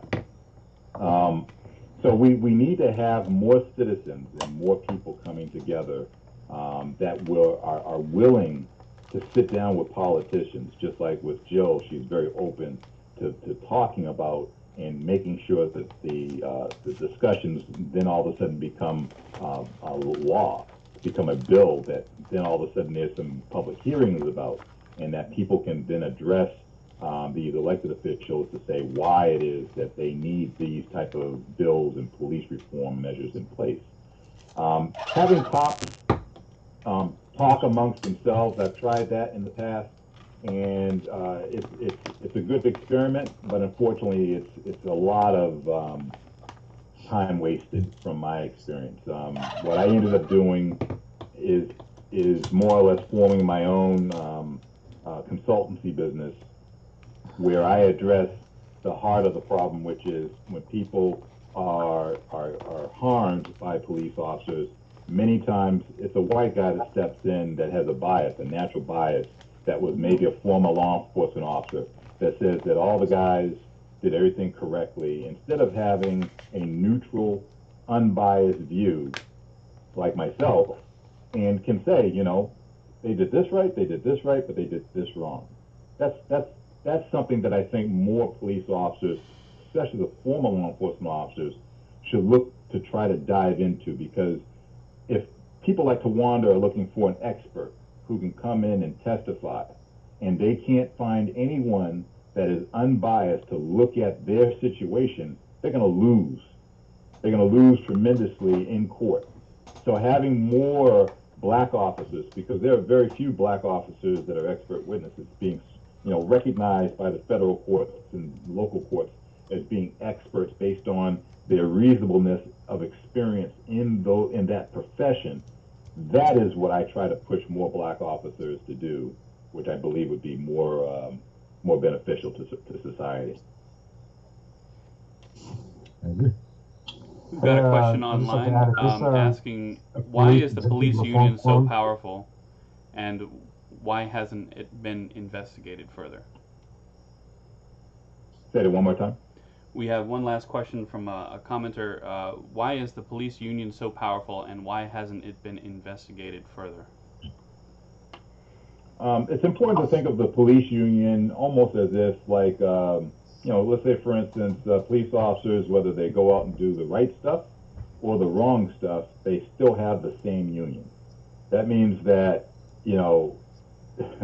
it's almost like, if I have a friend and my friend likes to go out and rob banks, but my friend and I have the same representation, what's the representation going to do? You know what I mean? The representation is going to represent both of our interests, and that's what the police union is. It's acting as basically a defense attorney for the good cops and the bad cops, and all of their money, no matter if you're good or bad, goes towards paying for that defense. And recently the SCOTUS court came down with a decision which a lot of black officers, minority officers, female officers used to be able to hide behind, because of the union representing my interests at the bargaining table, I'm forced to stay in the union.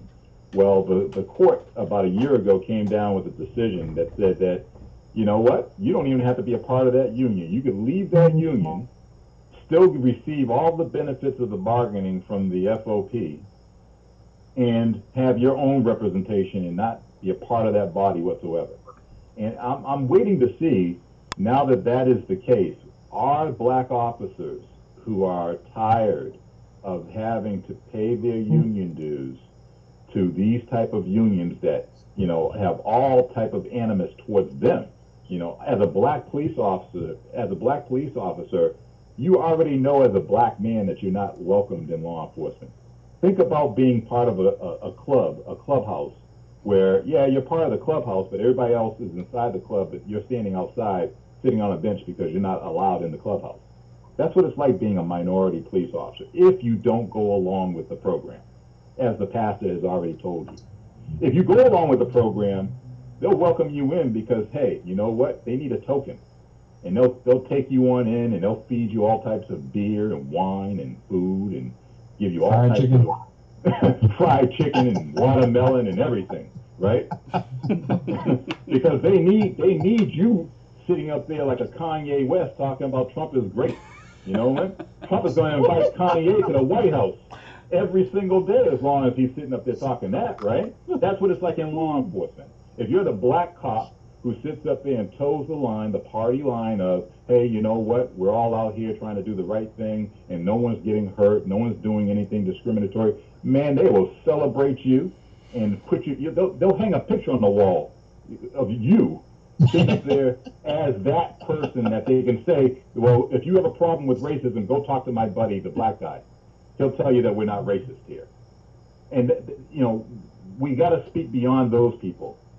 And we have to get to the people like the pastor and myself who have these real experiences that don't mind sharing them, and talk to the community members that have had really negative experiences and match all that together to fix these issues. Can I say that, just so you understand what this fine gentleman is talking about, we're taking our lives in our hands to come out and speak openly against this type of injustice and racism, because they know where I live, and they know, I'm sure, know where he lives. They, even the church that I had, they knew where that was, and they said they wouldn't prosper because of my former background in law enforcement. So it's today's current message, even though it was 33 years ago, it's as fresh as it just happened yesterday to people who are evil and nasty and racist in this capacity. This racism here in Baltimore knows no bounds. Let's be clear. Trauma, it doesn't care if you're a woman or a man, a black man or a black woman. Trauma is trauma. White woman, white male, it doesn't matter. Trauma is trauma. But this type of trauma that we're talking about, especially for black folks, cuts so deep to the core because we've been dealing with this trauma since the very beginning. Think about that. 1619, we've been dealing with this trauma since the very beginning. Yeah. Hey guys, can I ask a question? I don't know if you heard me before. Are you both, as officers, familiar with PERF, Police Executive Reform Forum? Yeah, PERF is a forum that is like chiefs of police that sit down. They were part of the 21st century Obama 21st century exploration on police practices, and a lot of times they'll come up with standards. Like I think under the Obama administration, they came up with sanctity of life as being something that needed to go and be spelled out more succinctly in the law enforcement across America. They also had like I think it was like 40 points that they came up with. But all that changes because unfortunately after President Obama left the White House, then we got Trump. Trump doesn't care about any of that stuff. So we're in a wave, and we have to understand how the politicians, we'll take 2 steps forward and we can take 5 steps back. Right now we're 10 steps back. And it's important for us to recognize that for the past 4 years, police reform hasn't even been on the burner. It's out in the backyard someplace. And you've got William Barr, who's actually going killing any kind of progress due to Trump. Trump is the worst. I don't know if you can't say this, sir. I guess I will because I've said it before in my radio program. Trump is a Russian, basically compromised Russian spy. He should be taken out of the White House and shot for treason. That's as far as I want to go in that respect, because he's doing everything. No president would allow his people to die willfully and tell them to take off masks and tell them to do. I mean, it's insanity. Even the World Health Organization says he's insane. So why is he still in the White House? Yeah, it's unfortunate that we have the freedom to commit suicide, because that's what he's basically doing. He's preaching freedom to commit suicide. And he's also asking people to pay their fair way to get to a rally where he's promoting the fact that, hey, some of y'all in here may not be here in a couple of weeks, but that's fine too. And people are buying it up. They're buying it up. Yeah. So you guys both touched on the situation and the background history. Things have been going on for quite some time. I'm just gonna hop in because I want to share my experience. My brother was murdered by police in 2006 in San Francisco for no reason. These officers entered a home on an allegation from some neighbors that there was activity going on, and my brother had some traumas in his past, and he hid in an attic, and in 15 minutes he was shot to death. Which was, I mean, this is what happened. I mean, it's like I don't know how to respond to that because, it continues to happen, and not just to my family, but many families. Obviously, that's why we're talking about it. And this is my first time speaking out in a forum like this, and I do appreciate both of your honesty and being open and candid about what it is and the system and how the system works. Because I've sat for the last 15 years thinking about how this affects everyone, not just my family, but nationally and of course globally as well, because there's this happens all over the world due to governments which are supposed to be made up for the people to enforce policies which protect the people in their doings and comings and goings and their freedoms and happiness and so forth, depending on how the nation's set up. And so, my thing is talking about progress. Understanding the problems and discussing them as a history is important, so we do not repeat the process. And so, I'm basically looking at action. You know, like what can we do as a people instead of relying on the system and the politicians to make decisions for us, to form things that work for us, because that's what the argument is about reforming the police or defunding the police to allocate funds for things that help, like mental health services or social services, what have you. So, you know, of course, you mentioned things about internal policies that I've learned on my own, speaking to people and looking for change. And I've been connected to different organizations and other families, and I see a disconnect because everyone is going to the government and asking for help, and yet nothing changes because that's how the system is meant. It takes so long. You set up a trial to do something. It takes years for them to even hear it. And so the people have all the power, and they do. And that's why people are out protesting right now and taking action in a way that's also stirring up the pot and with a negative race relations.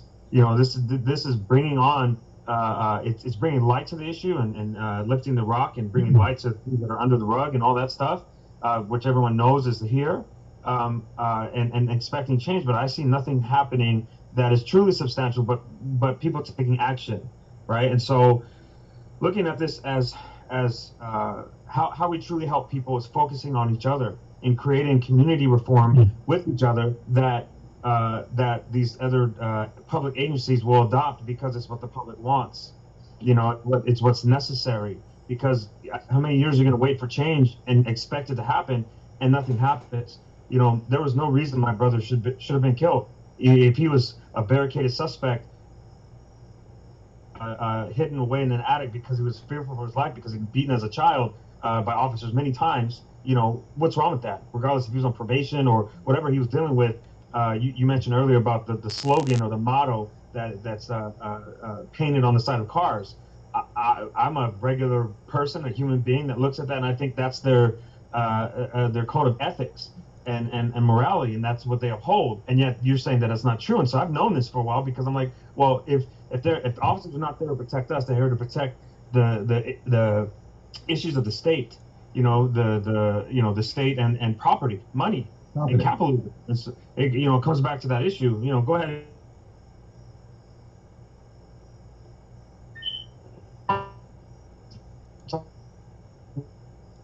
What happened to? He froze for a minute. All and creating so yes. You froze for a Is second. there a question or anything? Well, I wanted to respond real quick. I think there are two ways to look at it. Trying to change a law is very difficult. So when we talked earlier about PERF, and we talked about the Department of Justice under the Obama administration, and we talked about police reform, the weight of the Justice Department back then was forcing police agencies to change their administrative policies. And the administrative policies, there's a civil court, there's a criminal court, and there's a tribunal that's the administrative policy tribunal. And those three different areas can run three completely different tracks whatsoever. So let's say, for instance, in a use of force incident, the person can be investigated by the state, found to be legally justified, but fired administratively by the police department because internally a policy that restricted their activity based on use of force, even if it was in compliance with the law, got that officer terminated. And the only reason why that happens is from the demands that citizens make to go and change the behavior and conduct of police officers.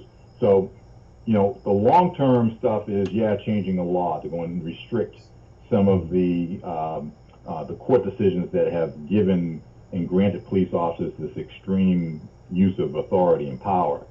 So in order to restrict some of that activity at the policy level, the sanctity of life stuff has been inserted inside those use of force policies, which, you know, like in California, for instance, it recently passed a law that said that, you know, in order for police officers to justify a use of deadly force, they had to go and jump through a couple more hoops to get there, you know, and, you know, those type of restrictions placed on police conduct is because of citizens getting together and making that demand, whether it's legally and legislatively through their awareness campaigns in the street that got to the legal and legislative campaigns in the halls of where bills are passed, as well as when we see more recently police agencies, some of them from the city council level being defunded based on wrongful acts, a history of wrongful acts, not just one-offs,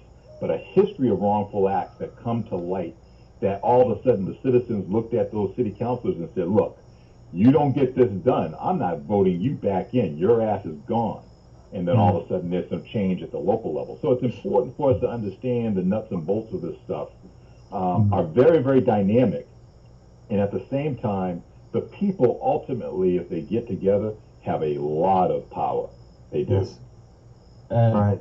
If I can say something on this issue, first of all, my condolences to the loss of your brother, sir.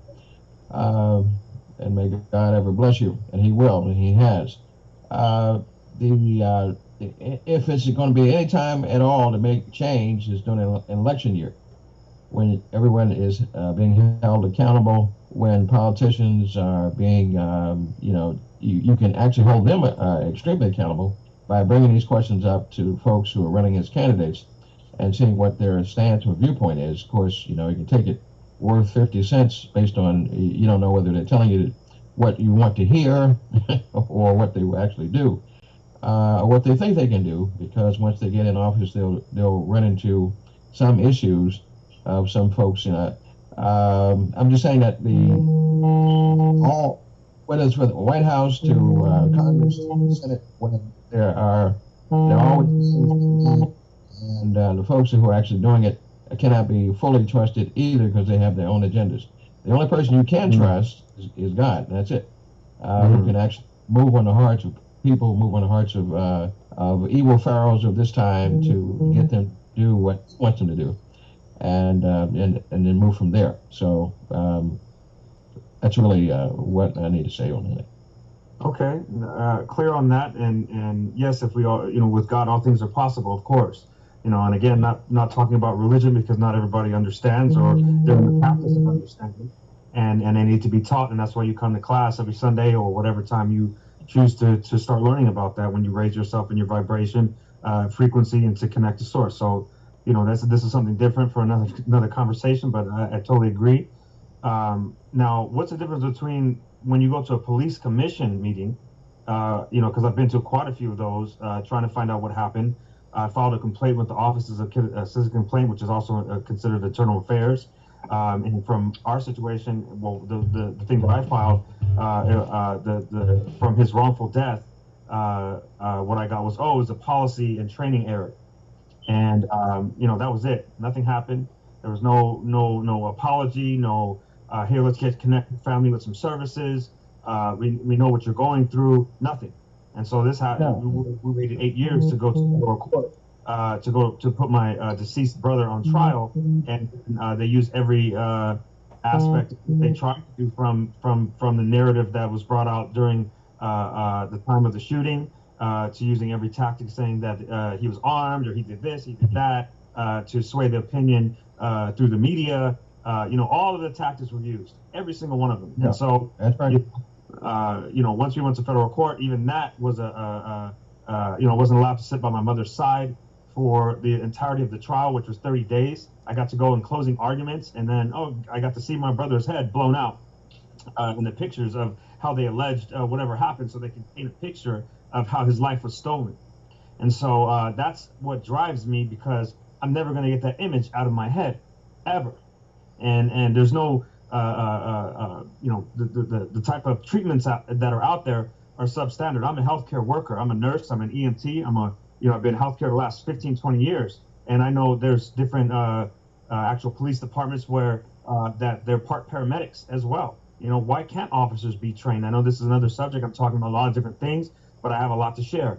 And go ahead. What you're doing is fine. It's good to talk about it, because if you held it inside, it would just drive you crazy. So they're not going to, the key word you put there, they formed a narrative.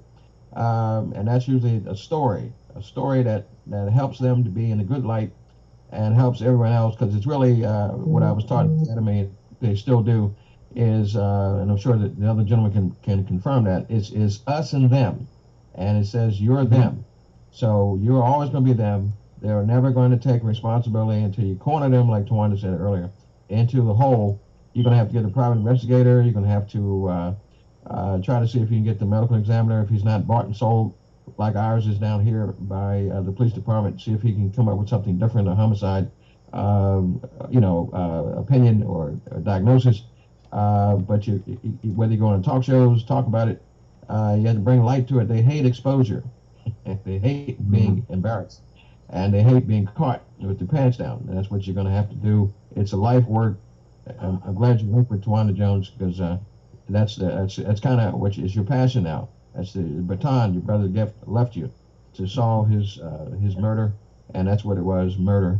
And it's really an embarrassment for any self-respecting law enforcement agency to hide behind. These are cowards.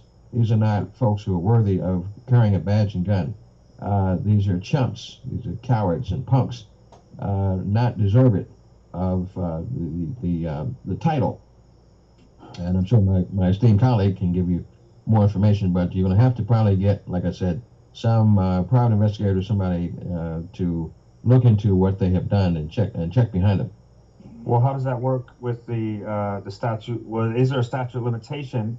Because we went to trial and then we're supposed to be in appeal. It's been a few years since 2014 that we went to trial, and the way I see it, I look at the Declaration of Rights under the Code of Law and the Constitution, that all people that are involved in the agency that work in that capacity are guilty under that law, and so that includes the president. At that time it was Obama. The governor of California was the mayor of San Francisco. The chief of police at that time has since retired after that. So it's I don't want to go chasing ghosts. I don't want to go chasing after something that I've watched for many years since then, how things are very slow to act. What I'm talking about is community reform, where people work together and create a people's union, because the union itself is a mutual benefit. Where is the benefit to the people if the elected officials that are sworn to a duty to uphold the law and protect the people, yet it's not the exact fact, or the governments, the city manager, the mayor, all these different people have a job to do, yet they hide behind their office and their desk and their suits and ties, and forget that they're human beings, that we're all human beings trying to live and trying to stand up for what's essential to life. So one thing you mentioned before, you were talking about something in the 60s, what changed and how things changed. I was speaking to somebody about the New Deal from that Franklin Delano Roosevelt tried to champion, which essentially is created class division and created a lot of things that created part of the Panther movement. These things where the FBI and different people try to, they get into our communities and they try to control and influence what we think and say and do to bring validity to what they're doing. So it's a cycle and a process that needs to stop, because as I mentioned in the beginning of the call, it's about perception of control.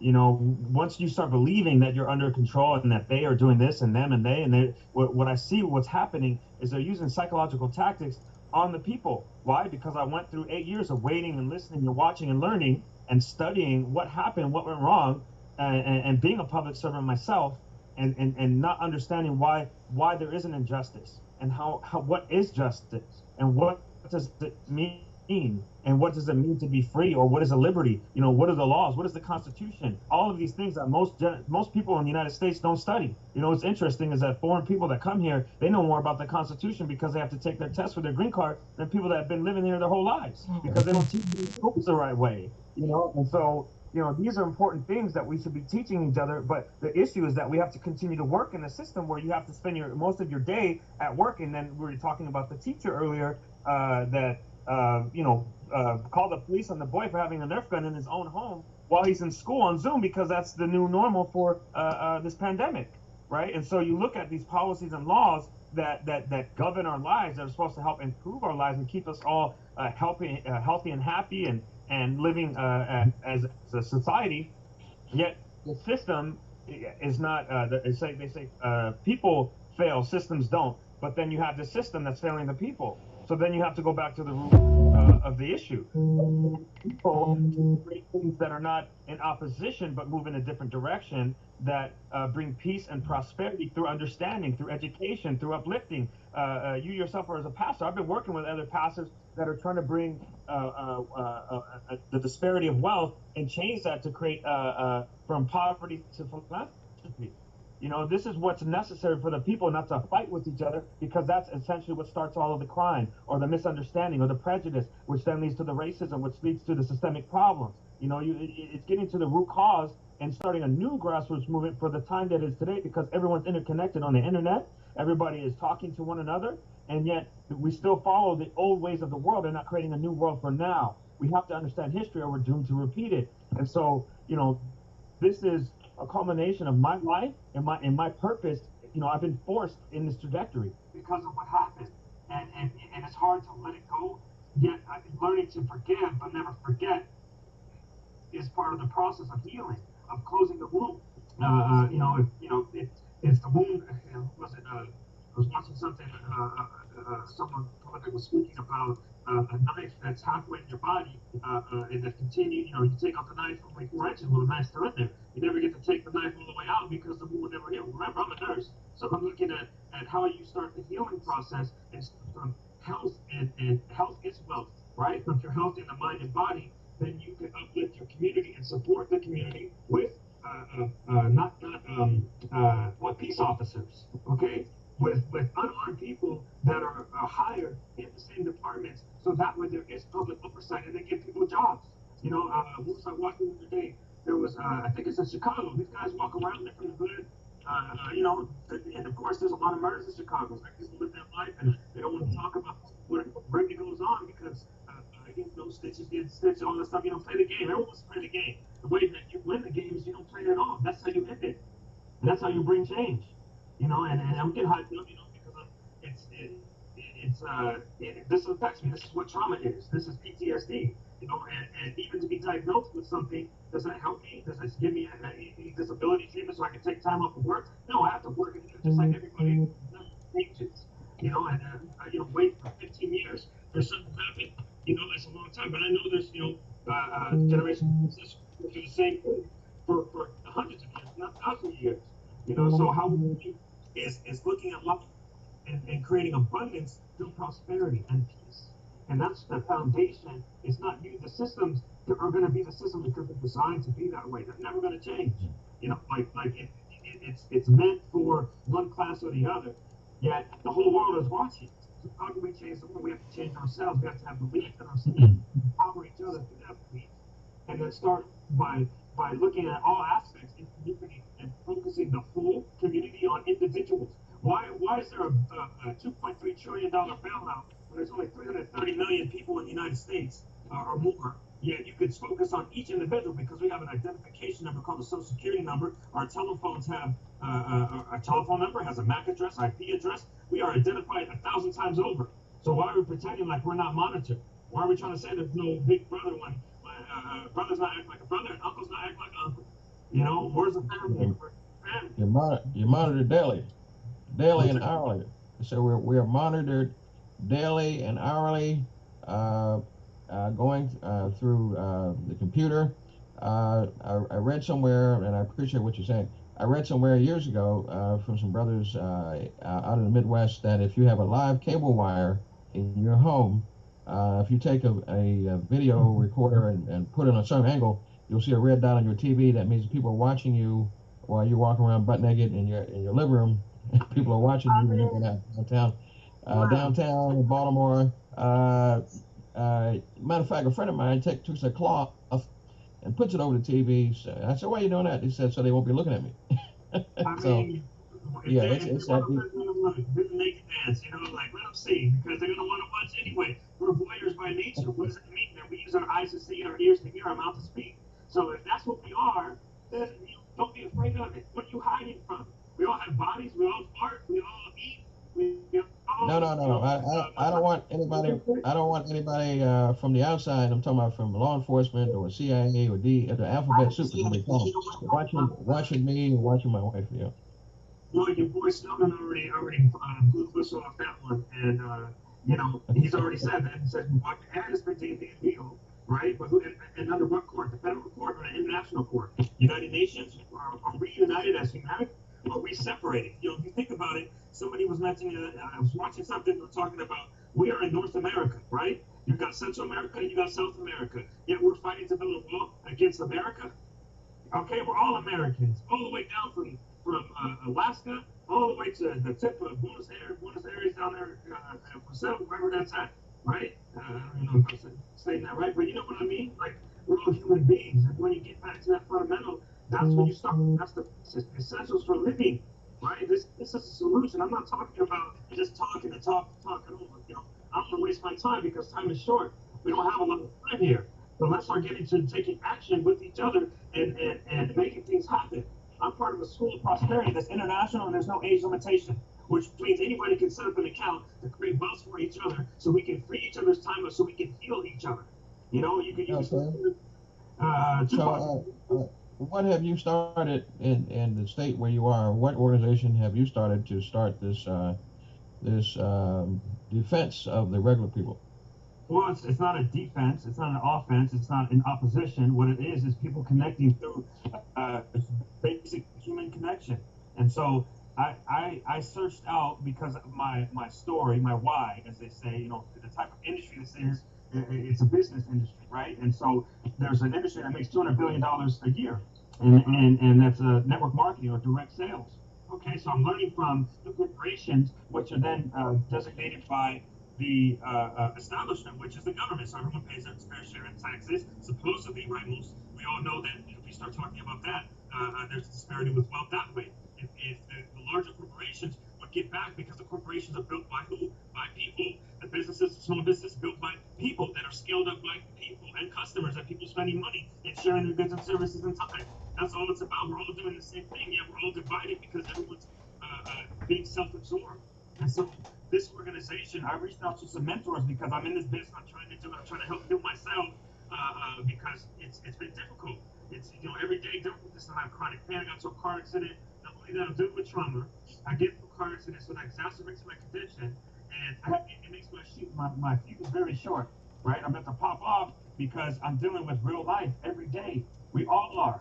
We bleed, we cry, we breathe, we do all of the same things every day. And you hear about these stories from block to block, from city to city, around the world. And people are coming together in solidarity to create prosperity. This is what it's about. It's a very simple plan where we can focus our collective efforts on each other in order to build a new community that brings peace on earth. Let's just call it what it is. Because if we follow the systems that have been around for hundreds of years, we're following the same systems that have been around for hundreds of years.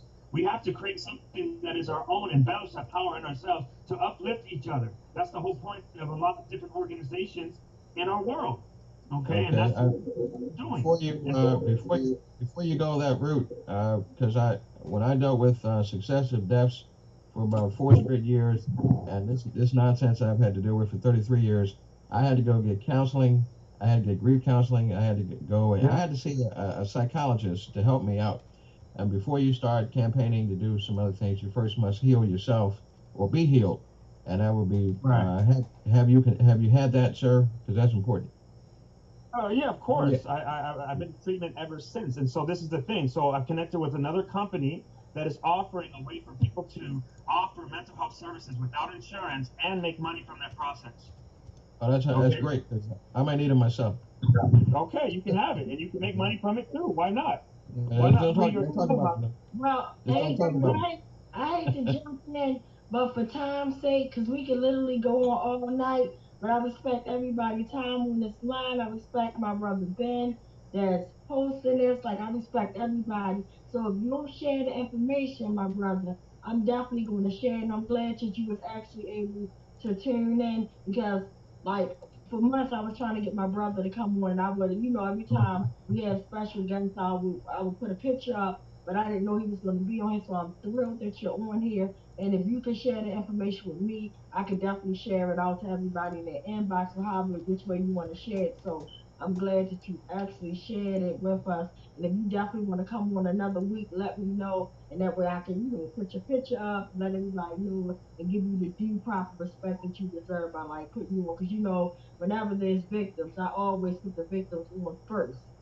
However, because our pain goes on. Like, I mean, it's real. You get what I'm saying? Mm. So, but just for time's sake, because it's a school night, my children are hungry. They're like, "Mommy, when is dinner time?" So this is going way over. So I hate to be the one. So unfortunately, I gotta kind of stop it right here. And I want to know if Brian has the sad, unfortunate list, or did he have to leave the call? Because we always read out the names of the victims of homicide. Is Brian still on the line? Yeah, I'm still here. Do you have any Um, news this week? and yeah, and this week we do have some names for the list. Um, and I wanted to take a moment because this week has been really, um, I mean, a lot about in the news about something that's very close to my heart and my life. And I'm not going to try and expand into because I mean, everything connects to everything, and I don't want to go there.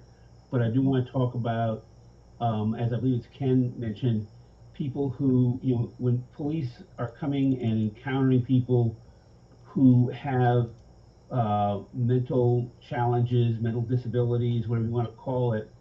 My son is autistic, and Mm. this this past week we came out. Well, of course, we all know about David Prude, who was having a mental problem, and the police found him naked in the street in the middle of March in Buffalo, and he wound up being suffocated in a plastic bag.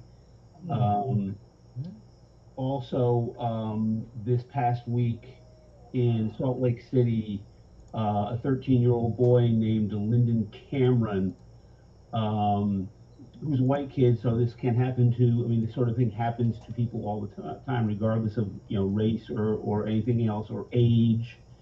Because this was a 13-year-old boy who was acting out because of his disabilities, and his mother made the mistake of calling the police, and he was shot 7 times.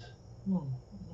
Um, the we talked, someone mentioned earlier about taking this sort of thing away from the police.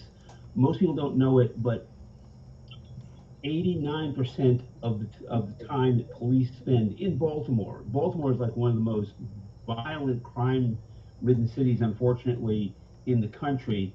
But 89% of the time that police officer spends are on non-criminal things, things like wellness checks, noisy parties, homeless people, drunks, crazy people, all of these things. And so it's not hard to imagine that if we took those duties away from them and gave them to people who, had training in de-escalation in social services, who didn't have guns, we could accomplish so much of that stuff without the risks that we see all the time. And this is what, when we talk about defunding the police, this for me is the very start is, people who are, whatever their situation, who are in a mental, who are not in the right world mentally, and they die in movie theaters, and they die in streets, and they die in our homes because the police cannot deal with these people. Police are trained to see everyone as a threat and to respond to every threat with deadly force. And that's what police do. And so when you call that person to come solve some problem that is not a deadly confrontation, then all you're doing is opening the window for trouble. And so those two um, occurrences were just really hard on me this week, and I just really wanted to put that out there. My son, he has caregivers who help him with, with take him out in the community to learn skills, And we told them that if he's acting out and you can't control him and you can't reach us, never, ever, ever call for the police. We told them to call 911, say you have a person with a head wound or with a head injury, they're disoriented and upset, but don't say that they're violent. Just say I have a person with a head injury, and that they'll send an ambulance to that, and paramedics are taught how to deal with, and they do it without killing people. And so that's the, this is, for me, this is like, the first step is to take our drug problem and make it a medical problem, not a law enforcement problem. The second step is to take all of these interactions where police are not, they're the wrong people, they have the wrong training, they have the wrong attitude, and get the right people to these problems. So I just wanted to put that out because that's been, that's been heavy on me this week, and so I thank you for listening to that.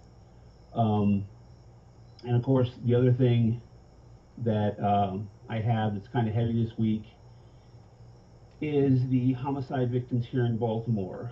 And, we try to, police violence is especially important, and it's because it is never, there's no accountability for it. It's more dangerous and more tragic than intercommunity violence, but intercommunity violence people are victims as well, and their families are victims as well. And so we want to raise them up and recognize their pain and recognize that they're the result of a violent system. And so I'd ask you to just give me a mic check repeat on these people. This is actually 2 weeks worth of people because last week they didn't release the names of these people. So this week, to begin with, Jerron Johnson, 38. Jerron Johnson, 38. Melissa Hefty, 39. Melissa Hefty, 39. James Brown, 28. James Brown, 28. Mason Moldovan, 28. Jason Moldovan, 28. Floyd Johnson, 38. Floyd Johnson, 38. Jerome Livingston, 22. Jerome Livingston, 22. Troy Cawthorn, 35. Troy Cawthorn, 35. Kayla Wade, 20. Kayla Wade, 20. And I believe Hillary says she has the list of police victims. Yeah, I do. I got the list from the link that Bill posted for us, so I can read that if you're ready for it, Tawanda. Yes, we're ready. And this is a list, in case people don't know, this is a list of all the police killings. And is it the last past week, Hillary? Yes, it's since the 2nd of September I have. Okay, thank you, Hillary. This is a national list. There are 13 on the list this week.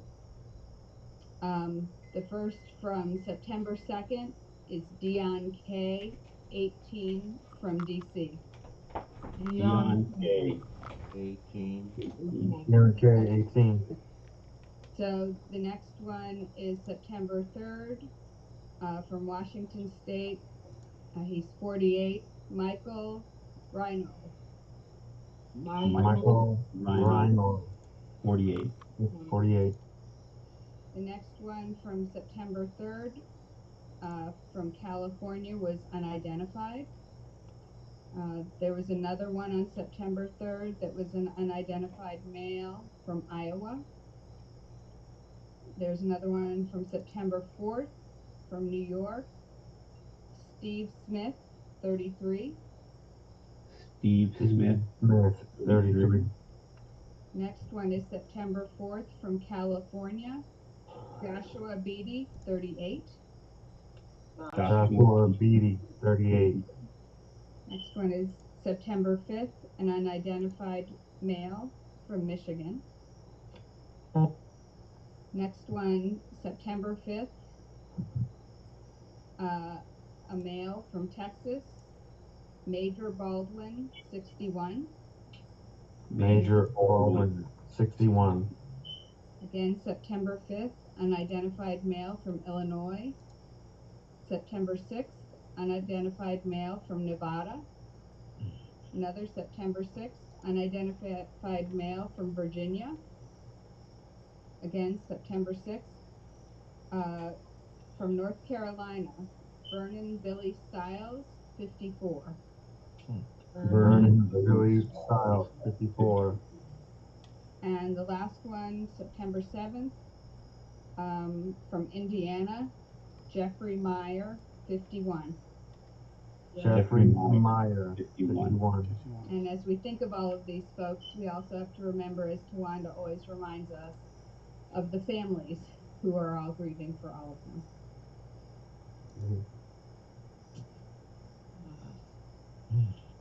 So thank you, Hillary, for that horrible list. Thank you, Brian, for that horrible list. And thank all of my guests. And I'm sorry about your brother and our brother that was murdered. And we are here for you. This platform is always open. And I hope that it elevated you, it helped in some sort of way. And not only you, everybody that's tuned in, if you're suffering in any type of way of anything that's going on, because so much is going on right now in our world, from police brutality to senseless violence right in our own communities. And it's just real. And I want to give a special shout out to everybody that took their time out tonight just to be a part of this. And normally we wrap up within an hour, 2 hours at the most. But tonight we kind of went over. But guess what? It's okay because the world is going over and over and just experiencing over and over more problem, more trauma, more pain. And this is a sacred space. And I appreciate everybody being respectful, and I really appreciate the honesty and the flame that Pastor Steve Turner brought to this table tonight. I really appreciate the flame that Ken Williams brought to this table tonight because I know it's hard and they're putting their life literally on the line by telling. It's hard to be a whistleblower. That is very hard, and I commend it. And that's why I really love these guys. And I know it's many more whistleblowers out there in the world. So if you see something wrong, speak upon it. Just like I give a big special shout out to Detective Joe Crystal, who he spoke upon it, but he got chased out of Baltimore with rats on his car. We can never forget about Officer Detective Suit. I'm sorry, Detective Suter, who we know was murdered, who was going to testify 24 hours before he was killed. And you heard what Pastor Steve said when he said he too got that same call, but thank God someone warned him about it. Will we have ever met Pastor Steve? Who knows? But I do know that this pain is real, and I do know that the only thing that can calm the pain is love. No matter someone's suffering throughout any type of pain, even if you touch their hand and they feel that love, that hand could that love could penetrate through their soul and give them inner peace, even if you can't speak or they can't speak. You could be both dying, two loved ones on the street or in your home, and you connect and touch hands, and that be your final touch. That love will penetrate.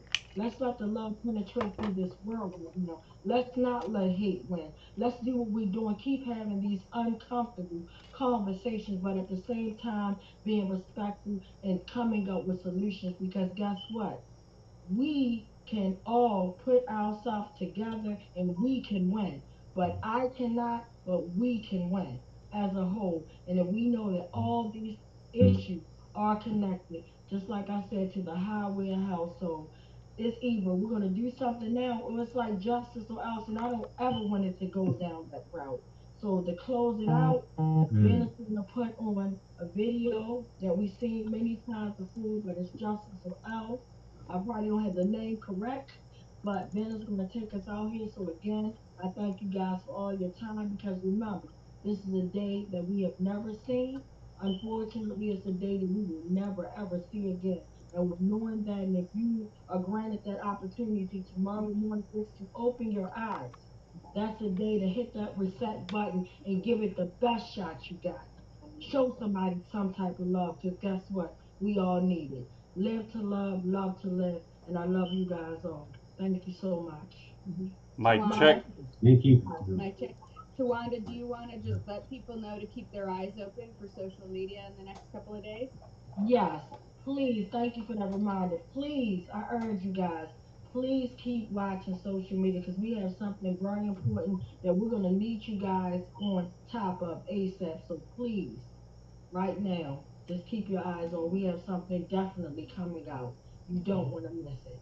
Thank you, Hillary, for that reminder. And please keep your eyes tuned in because we definitely have something coming up. And again, mic check. Mic check. Mic check. Check. And just a reminder for that, you can tune in to West Wednesday on Twitter and Facebook to get those updates. Awesome. And again, thank you guys for your time. Thank you for everything. All right. No problem, Queen.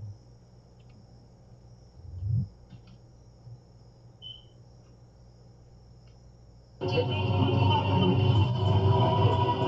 goes out to my brother, Tyrone West. We've been fighting for justice for 2 years. It goes out for all the victims of police brutality. Eric Gardner, Freddie Gray, the list goes on. I'm a rock this out for my big brother. Since July 18th, my whole life has changed, and nothing in my world will ever be the same. If those murderers killers knew what they did, they would have let us find artists and churchmen live. Now it's an awesome man, one of my man, gave me that courage to put this mic in my hand. Even through your death, we were so tight. I felt your pain when they took your life. No justice, no peace. We in a war with the killer police.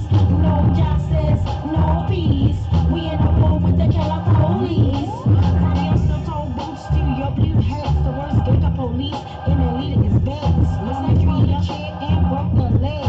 You look like Freddy Krueger and your name is Greg. When it comes to crooked cops, you wear your softest to go recover rocks in the ME's office. I won't stop, I can't stop until killer cops are in cell blocks. No justice, no peace. We in a war with the killer police.